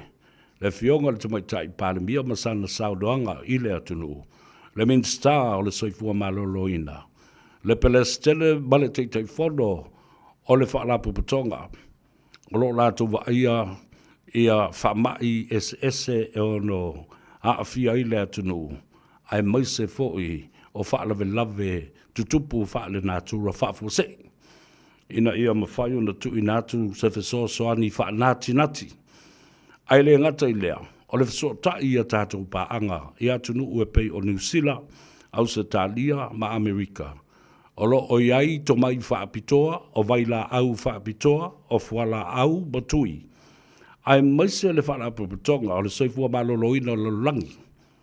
World Health Organization, po le WBO, wa lewa na tatau na iai, ia le tūlanga, o ni tui po ni whala au. E le ngata lai le whanga ina, o no whanga o lo tu fua I le namu. Ai ua whapena fo I o na whaia seisi fua whanga ma o se tō whale le nā. E le matanga ruenga o a onga, le tāo fia. O le toi fo I atu o whanau ia o a onga. Se I vanga nā ua uma. O na whanga atoa whaatapito. Ia no whanga o lo o tu fua I le namu. Whapena fo I tua maota ma tua laua, nuu tū taulanga, whapea fo I te tonu o whalea onga. Leo o whamanino mai, ua o atu le lua se lau 5 se fulma le 5 loto a onga. Leo o mai anei o na o atu iai le wheso soani, e whanga I nai. Ai whaloko la Samoa. Me alofa tā ua le na whaia nei I tua. E le whanga ma whale se la. 5 se lau me o sprays foi le o le mortine. Le tape ai I le lango tape foi ba le namu. 5 se lau spray po fanga whapena. Me o fanga lango ma le fanga namu. Toi whalongo le si mea lofa. Ono se lau tai namu. Ono se lau tai namu fore kai whamai kai koru kai whauru ngari e ofi e konguma kamai ki whase furu. Eoi, vai le meu o ia le fikala auri. E tasi le la avo le stoi no o tu le pa o se lau la ai la auri luma fale. Ono se lau tai namu. Ia tofu le ainga o le tuma lo ma le tai namu. Ono se lau. Ia afatasi e ma le tele o pusa. Mosquito coils. Mea tulinamu. Ia, le na. Tā ua tele le na. Whamea le o 5 se lau o spray. E le ongi spray au. E a kamaiki. E kanga o 6 kamaiki. Spray au 6 kamaiki. Le ai o le spray e whanga ai le lango ma le namu. Ia, o se fesoani tā ua tele le na. O le ai o ma vevesi le tūlanga pangatia o le namu. Ma le tanki fiva. A le ai whewa I solo la vai whai ia me o whaatosina ma le tūlanga o le whaalawi loa o anawatau. A o le tā ua la lea o le fesosoni atu. Va ai sao o lo whaatūlanga ngā yoinga. Actions speak louder than words. And giving away 500 sprays of Moritine for mosquitoes, 600 mosquito nets, and 600 mosquito coils. Malo. O le si foi mea tāua na le la. Sa tūla ai ia le fionga ia ai ono. O le la au na fausia Dr. ai ono Alec Ekeroma wa le ainga sa tuala ma le ainga whaalangilangi.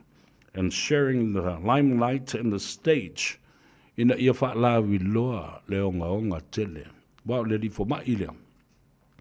Ia masalo, patasi ale wa ai mamau atu i, o le min star le da, o le matanga le wenga o le soifua malolo ina, i le tūla i mai, o le whātutu e le tua Samoa, o atasi, i le isi whainga pālota o lo loma nei.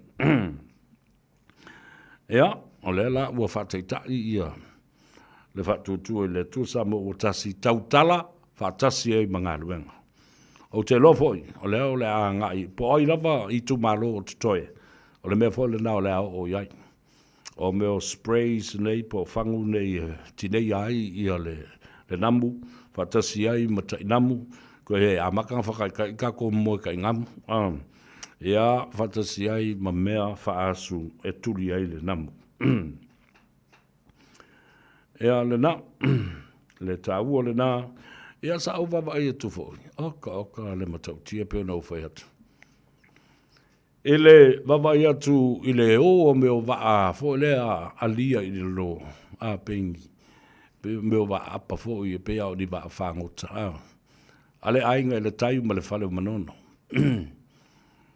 E pei o le o taxis fōi i le wawa ai atu. E le o i tai toi o mai. A lau atu isi te ngata i tai. Ese le tāhua. Tāhua ia i le wawa i atu o toi mana tua ai teimi sa nga i atu ai. I le whale manono, i le mātou tufa ngā tau mafa o lava o mea lofa i le teimi o le tsunami. Awai le ilo tele o tangata sa la vea fo i le tū le i sifo o le motu. Ma le whale manono i le tsunami o le lua awhi maleiva. Ia, malata mai nei i le toeanga i atu le wha maluina o nofo masa whai ia ma le wha fotupu ma le wha fotu alii. I le swafa le ataua le sa ma le swafa le ataua le taua wha pia foi ia le swafa le tanoai. Ia, wa toi wha manatu mai nā la ngona mātango fie i le wawa ai atu, se furu wa ai alu i tai, se furu e sau, koe alu waku, koe sau, koe alu waku. Aia. Mauti noa, ia, ua waita tonu o le ato. The seat is in the bag for a inga i le tai. Ala me tā ua i a inga le tai. Ala me le pisa mai ai, fe mai atu, ia le hero pipi faile awa lau papa e alu i tai. O mano fai atu le tu malo. Matama mateine maso o se tasi o le tu malo. O le ainga le tai ma le fale manono. Te umo iei le tātou i tu malo matangata. Tal mala ako aku fue fai nga awa lau papa aku kai. Ma whaatanga atu ai mea le anga ma mea matanga e sori atu ai ele pa ia ma ele saa. O le fale manono, o ele, o umana whaapa ia ina. Leango ina tō ai le pule ana whanua, ai sunu i le ala fale, ina ua tau nuu masuluia. Fale u mautuangiangi. Le puia i ma le tongo, whape na fo ia le kalesia metotisi ua tau nuu. Le ngā luenga le nā le atua. Awa le te bia tau te oto i mawhaini mea whape nā i tai. E le tali eina le tu malo le whai fua o nā meo awa lau papa na ona fola. E le lopo le ale tai mea whai ai. Mai le o se mea tatau. E soli atu ai ele ma wha leanga. Le mātango fie ma le natura. O lau whanua ma ele o le ataua. Ma le ainga. I le tai ma le whale manono. Vai atu lo la to lua ma le tō whā. O li i ma le tō lua o tu la whane. Wa kouki o isu fua ma ko aku whai ngā mea se i kai. A watu o i fua ma meo la au wha sa ina. O le meo le aisa. Mau tō wā mionga Māta ngā e tau te au tu e sori ma whaalea ngā i o mātou lau whanua ma le māta ngō fi e whaale natura. Ma o koe fua kakaa i o sama soli sa paki ma o ka ele i o mākou waima mākou matawhanga. Ma ingu oile pia ma whaasoe sā solo i tai. Iana nā uwhai atu le tātou i tū mālo. Se ma pepelo nā mea ua fola. Ina ia mai lei mai ele palo ta ai le va le ainga le tai. Why would you build a bridge that you're now promised? And you know what I am saying?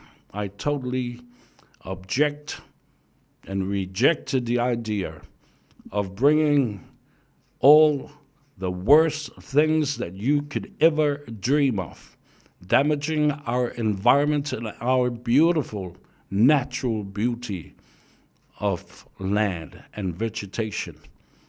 Iana nā, o se me whai e kou. Awa mga poro misi o ile tano la whangalo. Poro misi male wala papanga i o. Ale o ngai koe whai ingi wā. O tātou masani Samoa. O tātou masani le whewa i le wā lea. E alono winga lau re koe o ngangi wā. Le mai mau. Ia mana tua foi. Wa masani a inga i le tai. Io lātou Faiva ia o le whewa i le ngātai whale ma le sami. E ni se mea la manga o mie fu. Nka vale o kue fu. Whangi mea maka ngai koe le kako moku.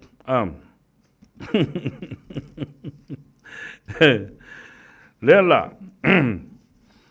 Ua au mai ia le whanonga o le whionga le au malu o le malo ia whala tai ma le pulenga ma le mamalu o le sao whainga pito i luma. E na ia tausisi le tula whono o whawai ma le tula whono o tū o whainga panota lua awhes fulmareiva. Ta tala le vai whale mō tai sui a whaipule whaorioli vaenga whaau whai ma so se tasi e anga vaa e palota.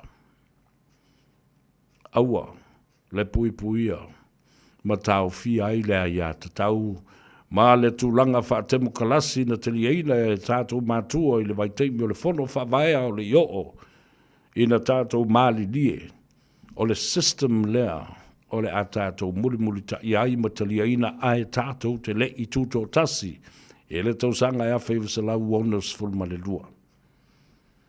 Nena. Tu upea e ta a alo. O le ai ata tau le da le tangata. Wa enga wha u whai. E ngata le pule, a ri ima whai pule. E le Village Photo Act a Faiva se lau iwa se fulu. Ai o mai loa le teu o tūla whono wha vai o whainga palota. O le tūla whono malosi le nā. E whai pui pui e le tangata. E wha salai whai ma le tangata. Nā o tali manino iai, dia le fionga i le komsino whainga palota. Tali manino fo iai le fionga i a whamausiri a Pepe, mawala i vau. O ia le komsina fo i o sulu whainga, ma puapua ngā tia. Te mai ia.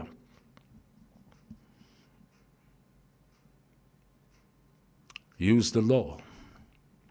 No one is above the law. Baba ai ile ai atatau, the human rights, the democracy, and the rule of law. Let's see if you pull the mele na. Yeah, na. Mai ole tatalo fo le ale atou se vea. Awore ia se tu malo. Ole atu u atoa ma le lima se fu ma le tasi tu malo e fataita i se fainga fa pea. O lo o soli ai le tu la fono. La leonga. Ale o tali mai falatai. Na fai foi le la tau tusi fa pea. E na ave le komsina o whainga palota le na vai tau. O le sili la. O ai le komsina na ave i ai le tusi le na. E wha sa ai isi vaenga wha upwhai. Manisi sui e o mai i ngā tai. I maota malawa Vai atu le mauta, male malai. I mata na nofo o le ainga tawa ana male lātou tama. O le tusi le nana ave le tangata lea.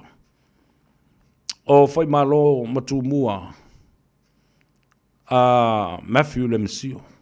O ia le nasa whai ma komisina o whainga panota le nā vaitau. A whaila no ot se tusi i ate ia. Ai se ale mea na ia le wha malo sia i le tula fono. E ta tala ai le vai fale ma le ai a ta tau ma le wha tebo karasi. A o lena tali ai nai ma le ai nisi o i ngatai. E le wha malo sia. E le komisina sa iai le nā vaitau ma e si la fia le leia le atunu le tele o wha fita au le na tula i mai ai i le se fulu pasene.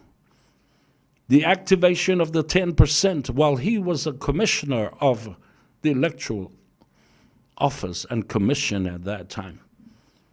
Na tātou I loa le lei le mea na tūla I mai le nā vaitau. Na matua I whaalongo mausi usta I le komisina le nā. I le malo tau ave sa tai mai I le sunga atu le epa. Ma le malo tau ave le nā taimi. Nā lu ese mai la ia lea ma ina. Ai me I mai I e a vewa. Ma perestene lango lango whaamsinongo whanua masuafa. A o lea de vesi I le uma ai o le whainga pāloto ma whaamsinonga e ma fua mai. I le formula lea na whai I le to ina o tu le epa. O le se fulu pasene o tamaitai. E sao whanga mai ai I tutonu o le palemene. Lea na ulua I pale mai ai ia le tamaitai, whai pule, whaau popo, I le nā vaitau mai o le HRPP, mai o I ngā Gagaifo maunga numera tolu, whaau sau Stowers, Duffy. Le nāla, ia lau tātou loa tu nei, o le tangata la le da ave I le tusi, a whalata I ma samatau, a whalata I ala tau ele tau ai fua samatau. Ina ia awane I solia ele o le whalafitu. Ta tonu ala le na o ele tusi.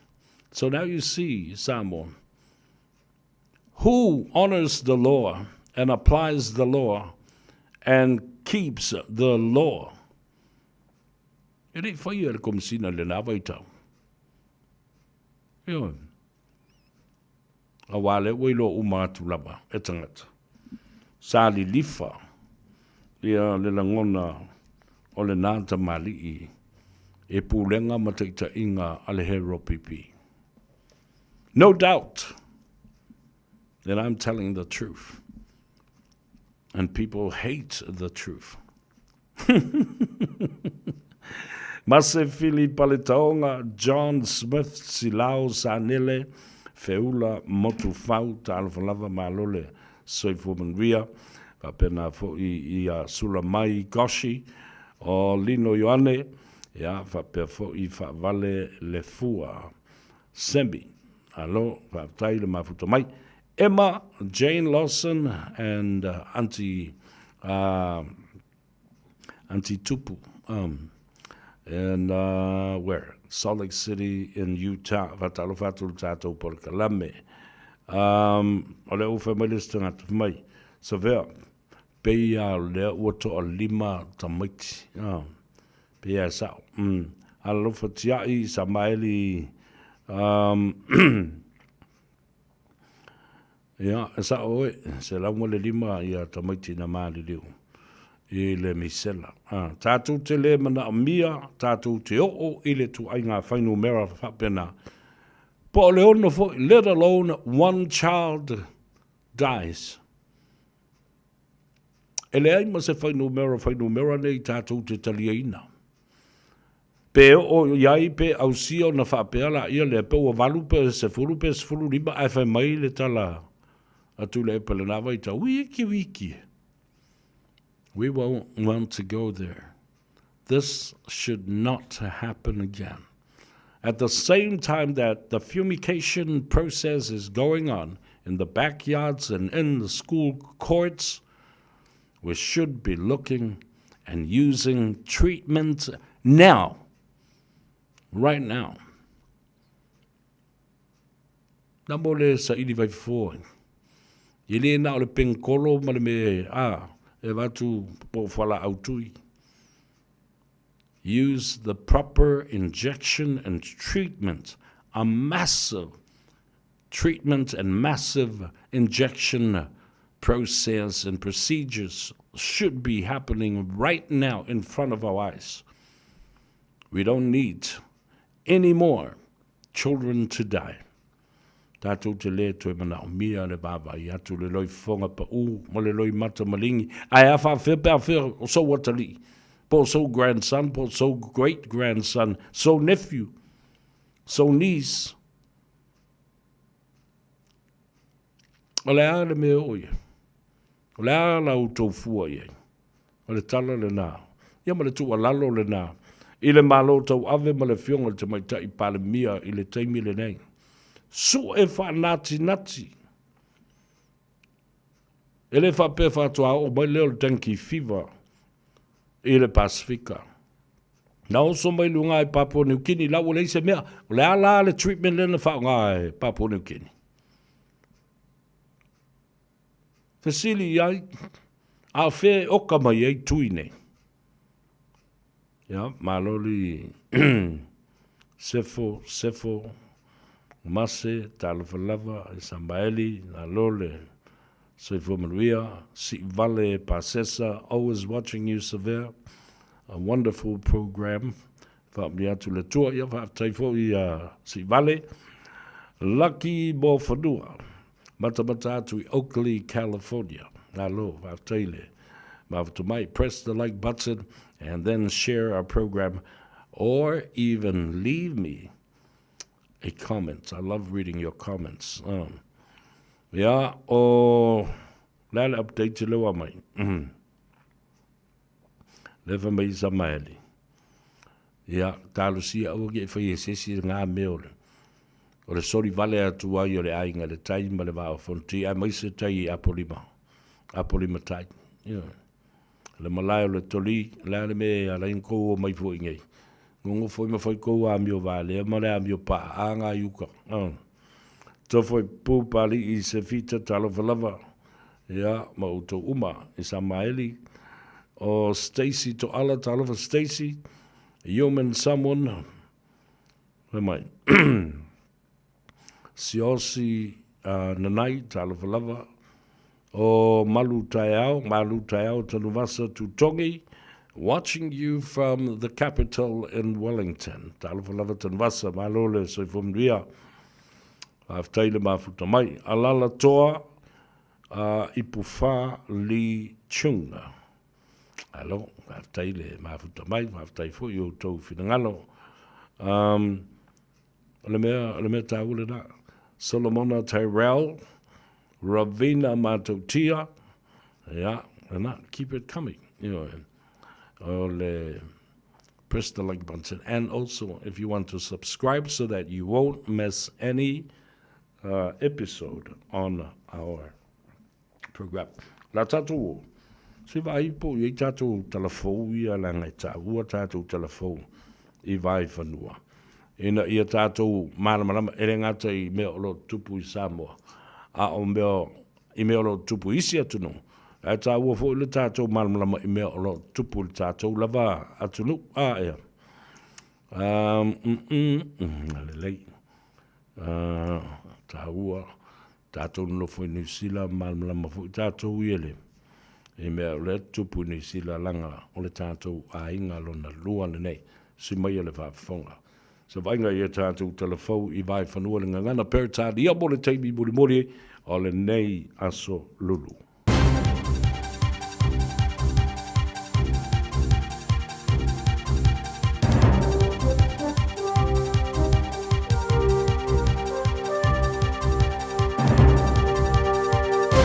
In this update, Sports Fishing President is bewildered by proposed Fisheries Act reform. Changes include allowing 5-year catch limits in areas where there's abundance and exempting fishing boat camera footage from Official Information Act requests. Scott McIndoe's 60-page document suggesting changes was ignored. He says he sees no positives in the proposal. We're saying, hey, guys, let's stop this sham of management with property rights and have a real go at reform. Labor's poised to bring back the ban on oil and gas exploration if in power. The coalition's passed a bill overturning the prohibition, ticking off an entry on its quarterly to-do list. Opposition leader Chris Hipkins say they oppose allowing new ventures. So we will reinstate the ban, but we will not overturn permits that have been legally obtained in the meantime. A man's been charged after a baby was hospitalised with multiple fractures in Upper Hutt. The 3-month-old girl was admitted to Hutt Hospital in June with 9 fractures, including across her rib cage, ankle and upper arm. Lachlan Rennie reports. A 23-year-old man's charged with 4 counts of assaulting a child relating to the more minor injuries the baby sustained. Detective Senior Sergeant Steve Westcott says they're committed to establishing the full circumstances of how the more serious injuries were inflicted. The man is due in court at the end of the month. The government says it's doing what it can to get more New Zealanders into work. Unemployment has hit a 5-year high of 5.2%. Finance Minister Nicola Willis says in the long term, the government's working to boost export with more free trade agreements. She says in the short term, several major projects will be recruiting staff before Christmas. Between now and Christmas, we will be investing $6 billion in public infrastructure projects. Fast track regime will allow more private sector projects to start. And that's news. To sport, and a former All Blacks first 5 has made his prediction for the Rugby Championship, and it's one that will disappoint New Zealand fans. Carlos Spencer has told South African outlet Sports Boom that the Springboks are the favourites for the competition starting this weekend. The 35-test playmaker says the Boks are the number 1 side in the world for a reason, making them the team to beat. 3 up and the same 3 down. That's the thinking of British bookmakers ahead of football's Premier League, starting again in 10 days' time. Newly promoted Burnley is at the shortest odds to be a one-season wonder, with Sunderland and Leeds also picked to be sent back to the Championship. Plus 4 choices for the Black Cap selectors as they weigh up who will debut in the second cricket test against Zimbabwe in Bulawayo. And that's sport. I'm Wendy Petrie.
tamai malo tau taua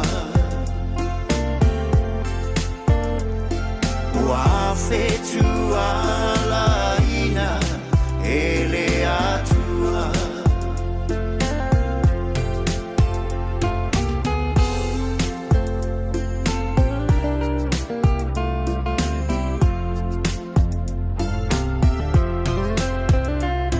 Le lalo langi tele sa o fanga iai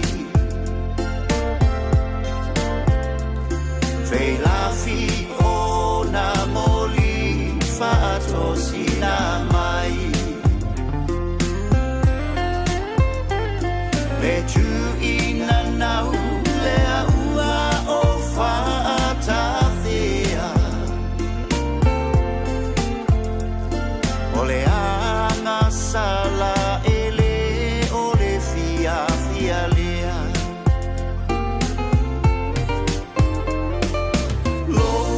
Tua e fatonu mai lo balea Ia o fo ia tu ia le to e ele elea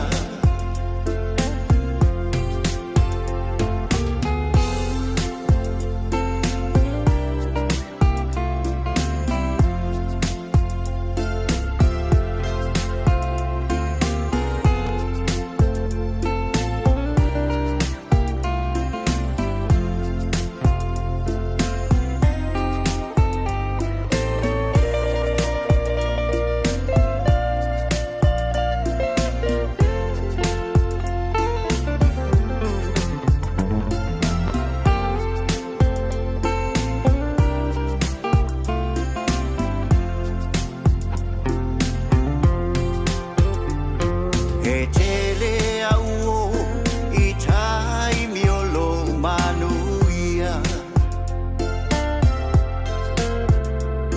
Ai ua la la fi ina ua o mafatia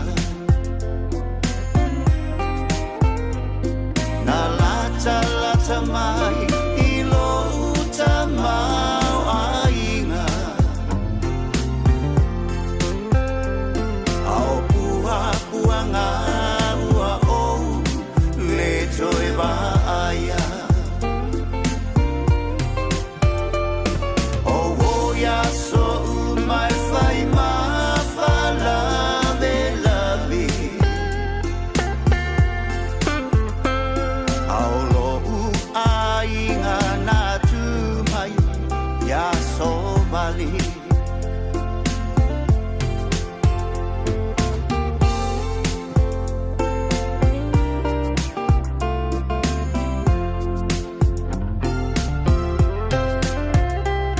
Sa o fia ai e te le I au mai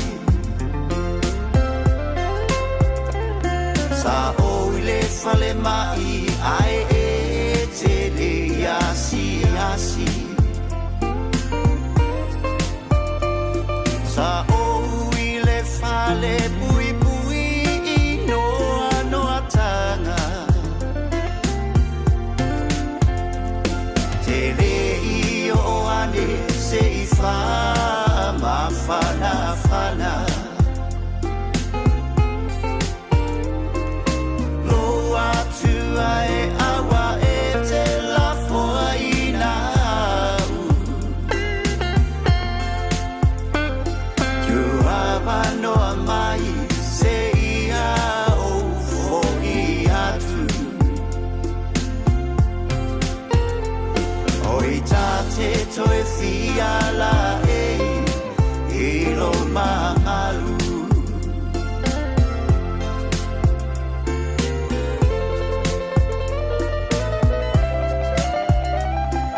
Si foga o le uso ia peti ki, ia, ma le pese le na le ola toi fuata ina.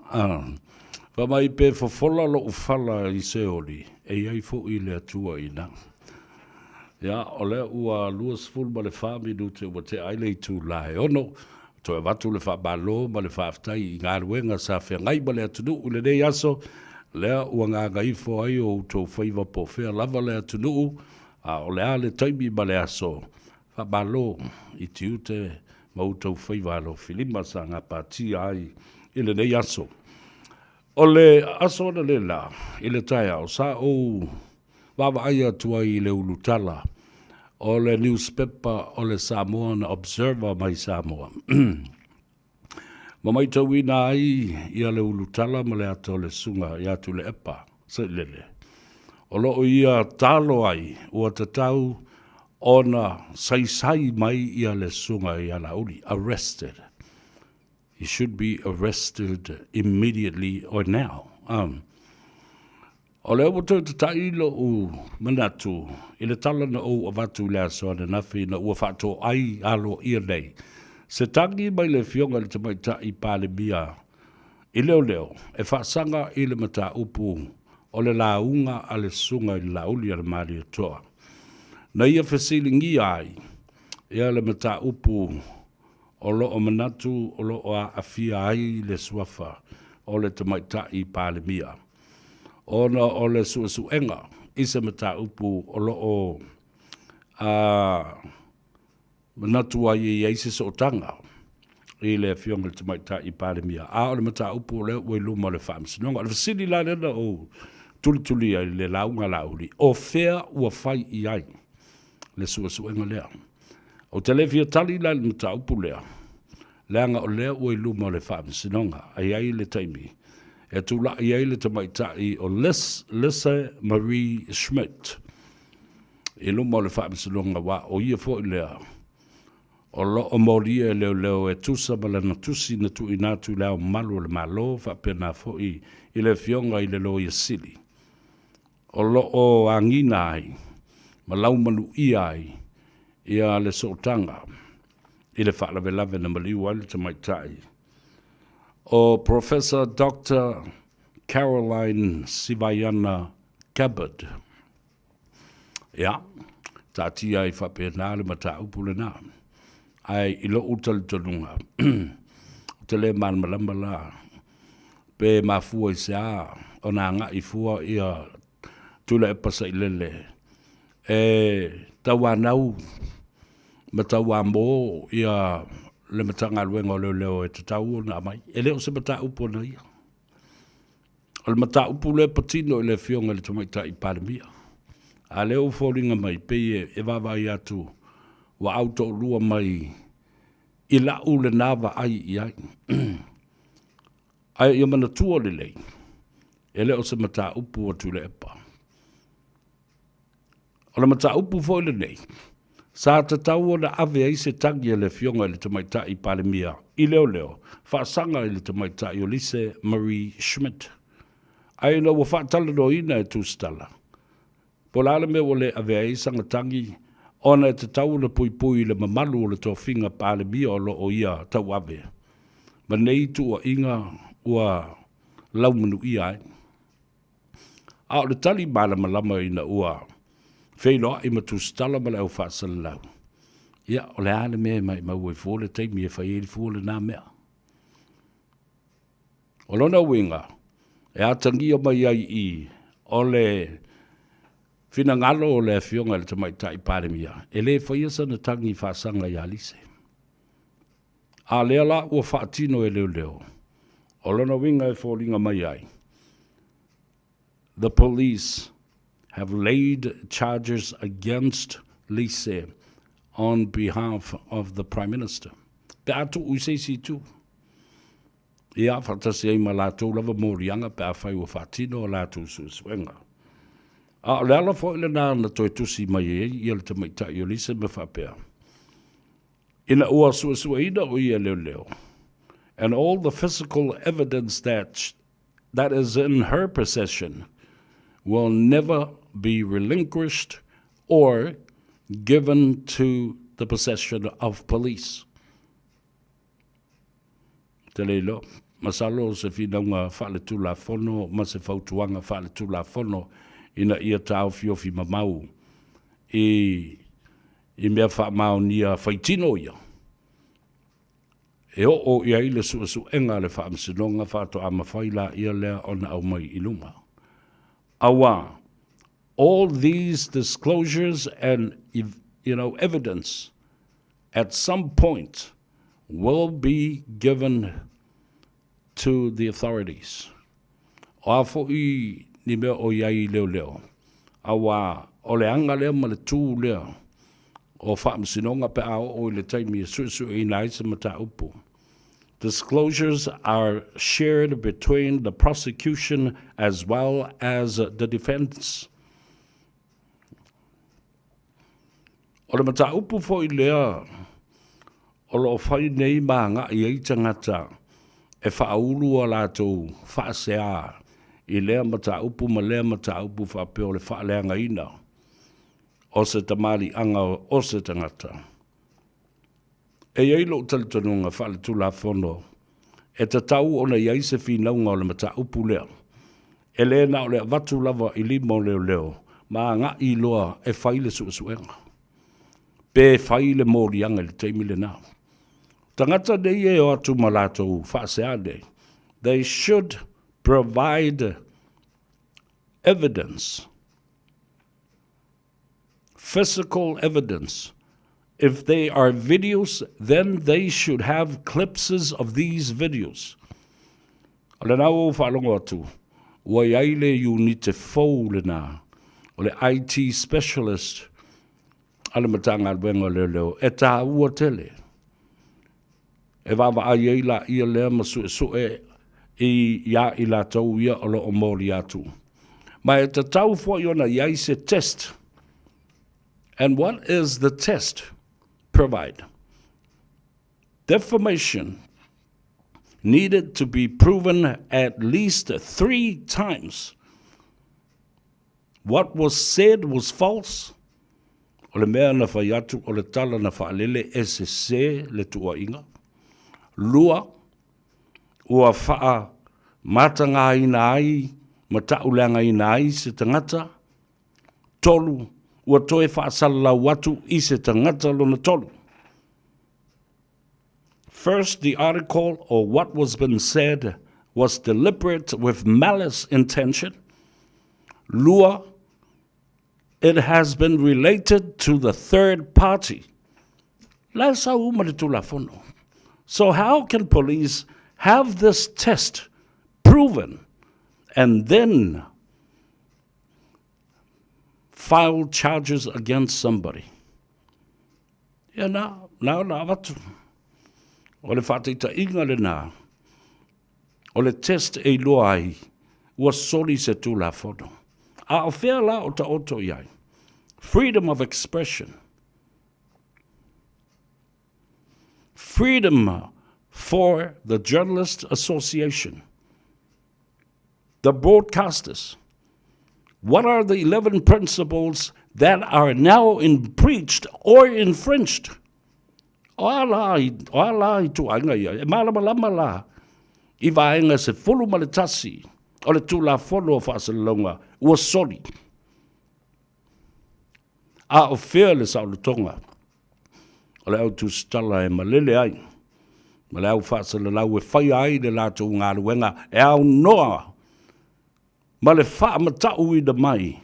O le sa o le tonga. E tala noa ai le tu la fono.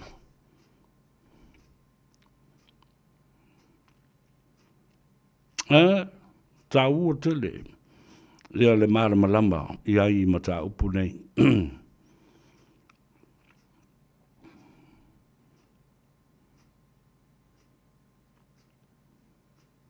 Ua toe luas fulma le 5 minute o na tā lea lei tu la e fitu.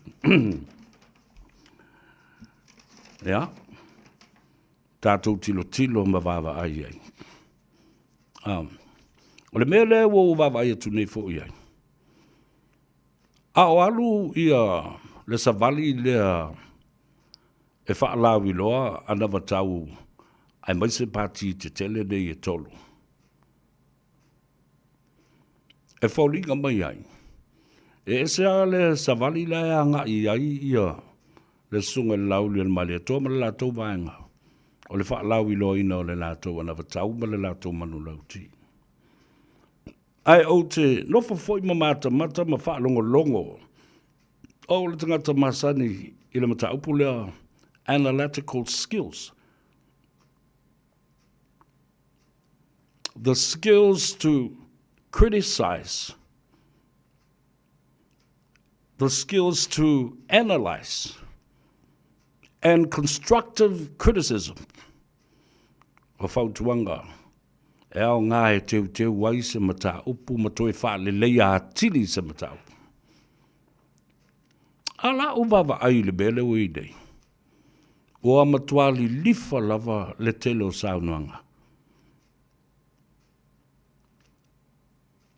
I le mea ta o le tau whaleanga. A o mano whai atu lau tala. I le palota le nei. E le ai se vaenga whau whai e toi manu mā lo i le tūlanga lea o le tau whaleanga.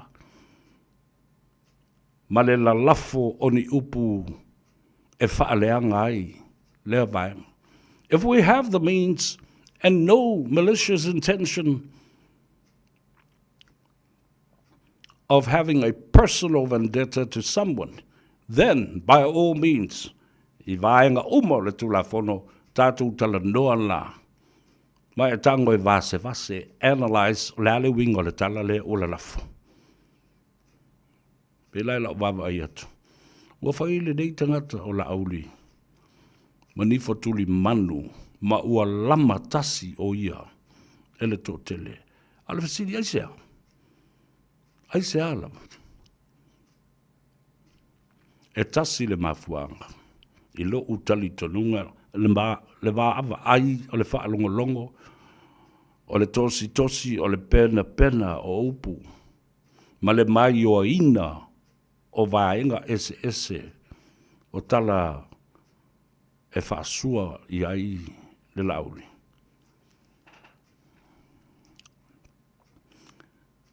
E o mai e a te au le talitonunga ma la ulava whaamsinonga. E le panga.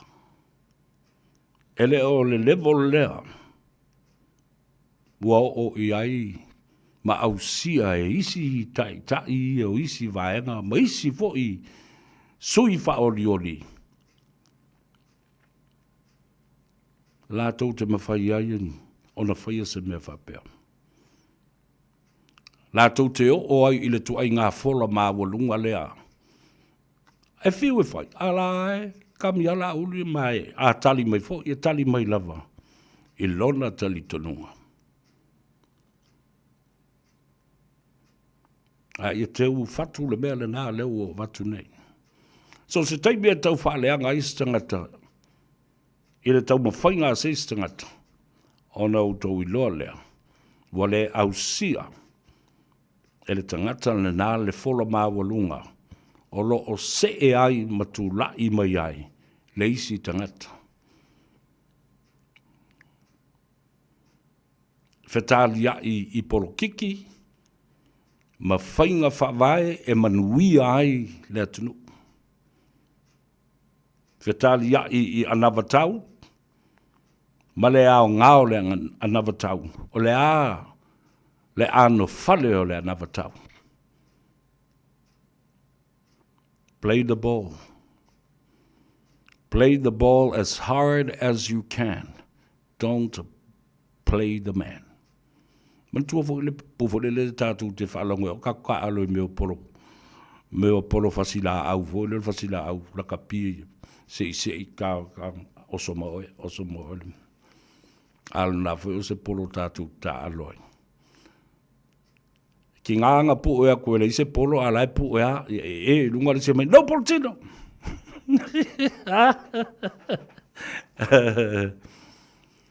ta alenga tato ta alo i ba faufaunga. O winga lava nā io porokiki ma upu whai. Au mai a vatu, suanga nā o le vatele.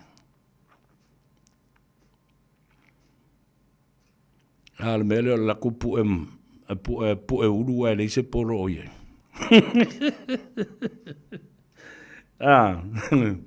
Pu e uru e leise poro o ye. Play the ball. Don't play the man. O le ta'alonga la kapi fo lea. Le ta'ua e le tō tele o isi. Au whaasale lau ma isi fo I tangata ua. E le tāleni le nei o le au tustala ma lau whaasale lau. Mike Keith Quinn. Rugby is the most dangerous, disrespectful game played by gentlemen. O le ta'alonga pua e ta'alo ai ia meo tamali. Listen to the metaphoric comparison of that statement. O le ta'alonga pua e ta'alo ai tamali. Ta'alonga le kapi. Ai ka alo lai le polo aia. Wala ka alo fua le kingo o le skangaka. Alofa mai le tua vai lua tusa so tātou manuia. Sfulu walu minute o na tā leo le tu lai fitu. O lau te wawa ia tu le sunga ia sau. Ia o le ave pasi le nae whaatali e tuai ia le pasi moe. O lo o fau mai. Ia le waa moe. Ai o le a tātou wo e tāle pesari a tau savea. Wha manuia tuai ia te oe. Ina ua manaba ngā luenga o le nei aso, ngā Gagaifo Faiva o le atunu pele. Ia e tā pena lo foi. Ia male ngā luenga ale au sifipo. Manui au tau I au tau Faiva. Ia mata alia. Ia mawha pena foi ona. Au le whatamala. A au tau I olo I lunga le ala tele. Nā tātou o e momoli o I lau mauta malau lawa. Se ia e tau no umane manuia. Ia. Ia, ma sauni e tu foi. Ia foi e. E whainga tālo sanga, ma osi ngā taulanga. Le ngā se senga o lo whatino I la tau. I maota malawa au wā ia le au nofo fale. The work and the job that you guys are doing at home. Domestic duties. Ai mai se lava naiti nā o le o toi whainga luenga e nofo e waili tinifu ia marakele o kamaiki ngā se senga o le wainga o mātua. You will never go unnoticed. E manatua o tau. A matu le wha māloma le whaatai ngā luenga. E le nofo ai. O le mea ai le tai au, le toast o le iputia le to ina. Whaataa ele. O le tā ngā mea o ipu, o le whao koka I o kamiki. E ke e mai a le kai au pa ua I malau ie, e le uri e o mai a ia, toi tu o mai la o ngā tamaiti lai, e a le tina. Ai koe a ngā I fo I e whaatino le ngā sesenga e whaatali e le whanau ma le au whai ngā luenga. A matu le wha malo, I nā ngā luenga le leio lo o tau whaia. A mai sa poi o tau nei, lo ngafa mo le tausia o tātou tamam tina mātutua o le tai valus fulu tausanga ta ivas fulu. Ma eu lau tausinga o lo o puti ai le soifua o nai tamam tina mātua. Alofa ma o tau tamam tina mātua, mai se le tamam mātua o le tātou ainga, o le whionga ia masoi. Ia masoi tauri, tui mawalunga Josefa, o le tamā ia le malu Nansen William, ia whapea fo le tamā ia mulipola Pelenise, o le tō tele o tamā mātua, lau moli Ioane, malo le soifua manuia, nei tamā nei, e le misi, a ieri mea mātou te wheiloa iai, ia ma whapea mana ia lātou whanau. Ia, le atou sa vea. O le au ngau lau pol kalame. Ia e ata ia nai o mātou mātua. Mātou ta māma le mātou tina. Nā o le talie. A whātai le tua. A whai o ngā. Ia le leo o sa vea. Ma upo sa vea. E ata ma fia ai. O le luapa yasu o tuna i atu. A e le ta mamatua. O wala au i le atua. Tole a foa. O le fionga I atole a foa tupu I vau. Na whaila na tala I lona awhawhine. A mo se avanoa e te whelua ia sa vea. Ia e whaamanuia atu iai, mai a te au nei o tole fua. Whao lana poro kalambe le lea muri le na u whaalongolongo i nei. Ia le la ualu ni whale mai. Ele i toi fo i mai tole fua na whaamanawa. Ele atua na ngā ruenga. Ai whamaisi o nā whine talo whai. O na toi mo onga malana whaafitai le nā. E momoli atu i a te oe. Ona o lau poro kalame. Whātu talo whai. I le neita mā. Mai le fuatasi. O te vi ia i le atua pe a whai o lo o ngā le leo le a taua sa vea. E whai ma vai mā lū i whaafonga anga ai maise. O se vai fo i ngā se ngase o le tino. Mana mā whau i nai o tātou te māmatina mā tua. Luia tele, le whaafonga mai, ma le whaanono ngā manu a le ainga sa le vi. Whapena fo i o tōru pa i e ainga ma te pāu, ma ua lau tōtou wha. Whawhale upolunga, ia, a wā le whenga iai, ma le wā tangata, ma le wā nanofo Samoa. Ia, ma ua lau tōu whautanga. Aso atai au le tau le tū laes fulma le tasi, tātou pati le awa, whawhelua i ai le whionga. O le tupu o le tū, le tō wha, i le tula whale. Le alii o le tū i a la vea lau a fulasa. I lona taunu mai, i le tau le sfulma le tasi. Holiday in the Hotel i Mangile. O i Samoa o le tātou ainga. Mai manase se yo o i finao, i le fale pouwha i sula mai se yo o i lalukawa. Se yo o i wa alepu, se yo o i masina a fiafi. Se i tau i o i le siu. A wā, e ale malae filongia. Ngā ngai fo maunga nu meratasi lua ma le tolu. Le nā, tau nu uai i ale tō whae i ale vea. O le sui whaoli o le whātua i le atua Samoa ua tasi mō le tu malo ngā ngai fo maunga nu meratasi. A wā, ia manase i le fio teito mō nā lo tutusa whapea fo le talenga i a tau a sā. Ia whapea fo i le li i le tū i a le vea. Ia masao e wha ma le ati pō niu ma le wha sau. Whapea fo i le ainga sa umalau. Ia. Tālusia. Le anga le leo le atua i a tau nuu mato ai male manuia. Ia whapea nā fo i awili tia le wha mui moe le aso a tai au. Sa mo uma e fia au mai. Ia le nā o ta watu le no whanga. O le numera ele o se wawe lo umala na lo tanga tu ulo GPS. Holiday Inn Hotel Mangry. Mackenzie Road, ia ma o na Scots Road. Le alu le anga il malava lele. Talia ma le fifia le afio mai ma le tala meo au. Tātou patipatia. O tātou tūtine ombo nā. O le tātou i tū malo. Afio mai ma tala meo au. E le aso atai au. Ia, o le pō leo le pō, ia, tātou wheiloa i a wā, ia le tātou siwa. Ia, alafo i fōi si de tupe wheiloa i le tātou sui i whao lioli. Alo malanga mai Wellington me kala estete, te lenga ia uunga, pese tātā mā le lagi. Alex Fido, ia whapea fōi le fionga, ia le ulua i ali i o tūmua. Joe Smith, ia, male mamalu, Paolo Mangafo sili langi. O tātou ainga. Whapena fo i liftelenga, ia so alo mani whaalwhao sa maunga e maise le mamalu le ainga sa pes tā. Wale wala au atu le nā. Nais nofo si le fia le lei le wale nofo o tātou ainga mani whaia.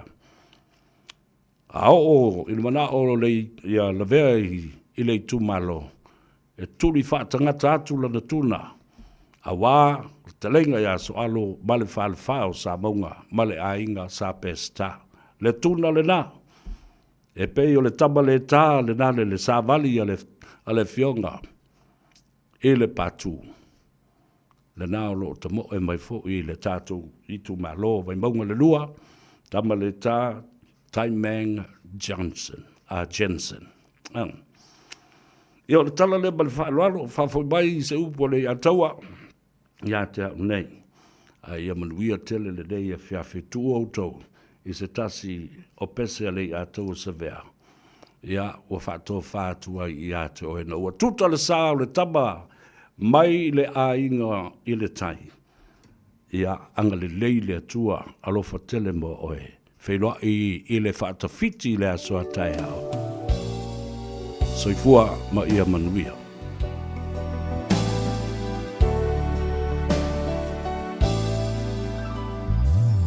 O te mana tuaina le tama saninga na o si ata matana e pei lava e le ngata ai fa atauva lo manatu i le ana o fa atofa mai ngalu o le vasa pe ana fai o sa umiti tale toi fiala i lota musu e ala ai una o ita waloa o na tama futa male fa'ata singa tali tonu mai o whainga tauna whaamuta ai wali maia o mai le unga la upele o na paulawa ele ai se winga ai malia maia o mai le unga la upele o na paulawa ele ai se winga ua te tau o na o alu ua tu talo wa Tanga i mai wa ai atu Ma teo pēr i mana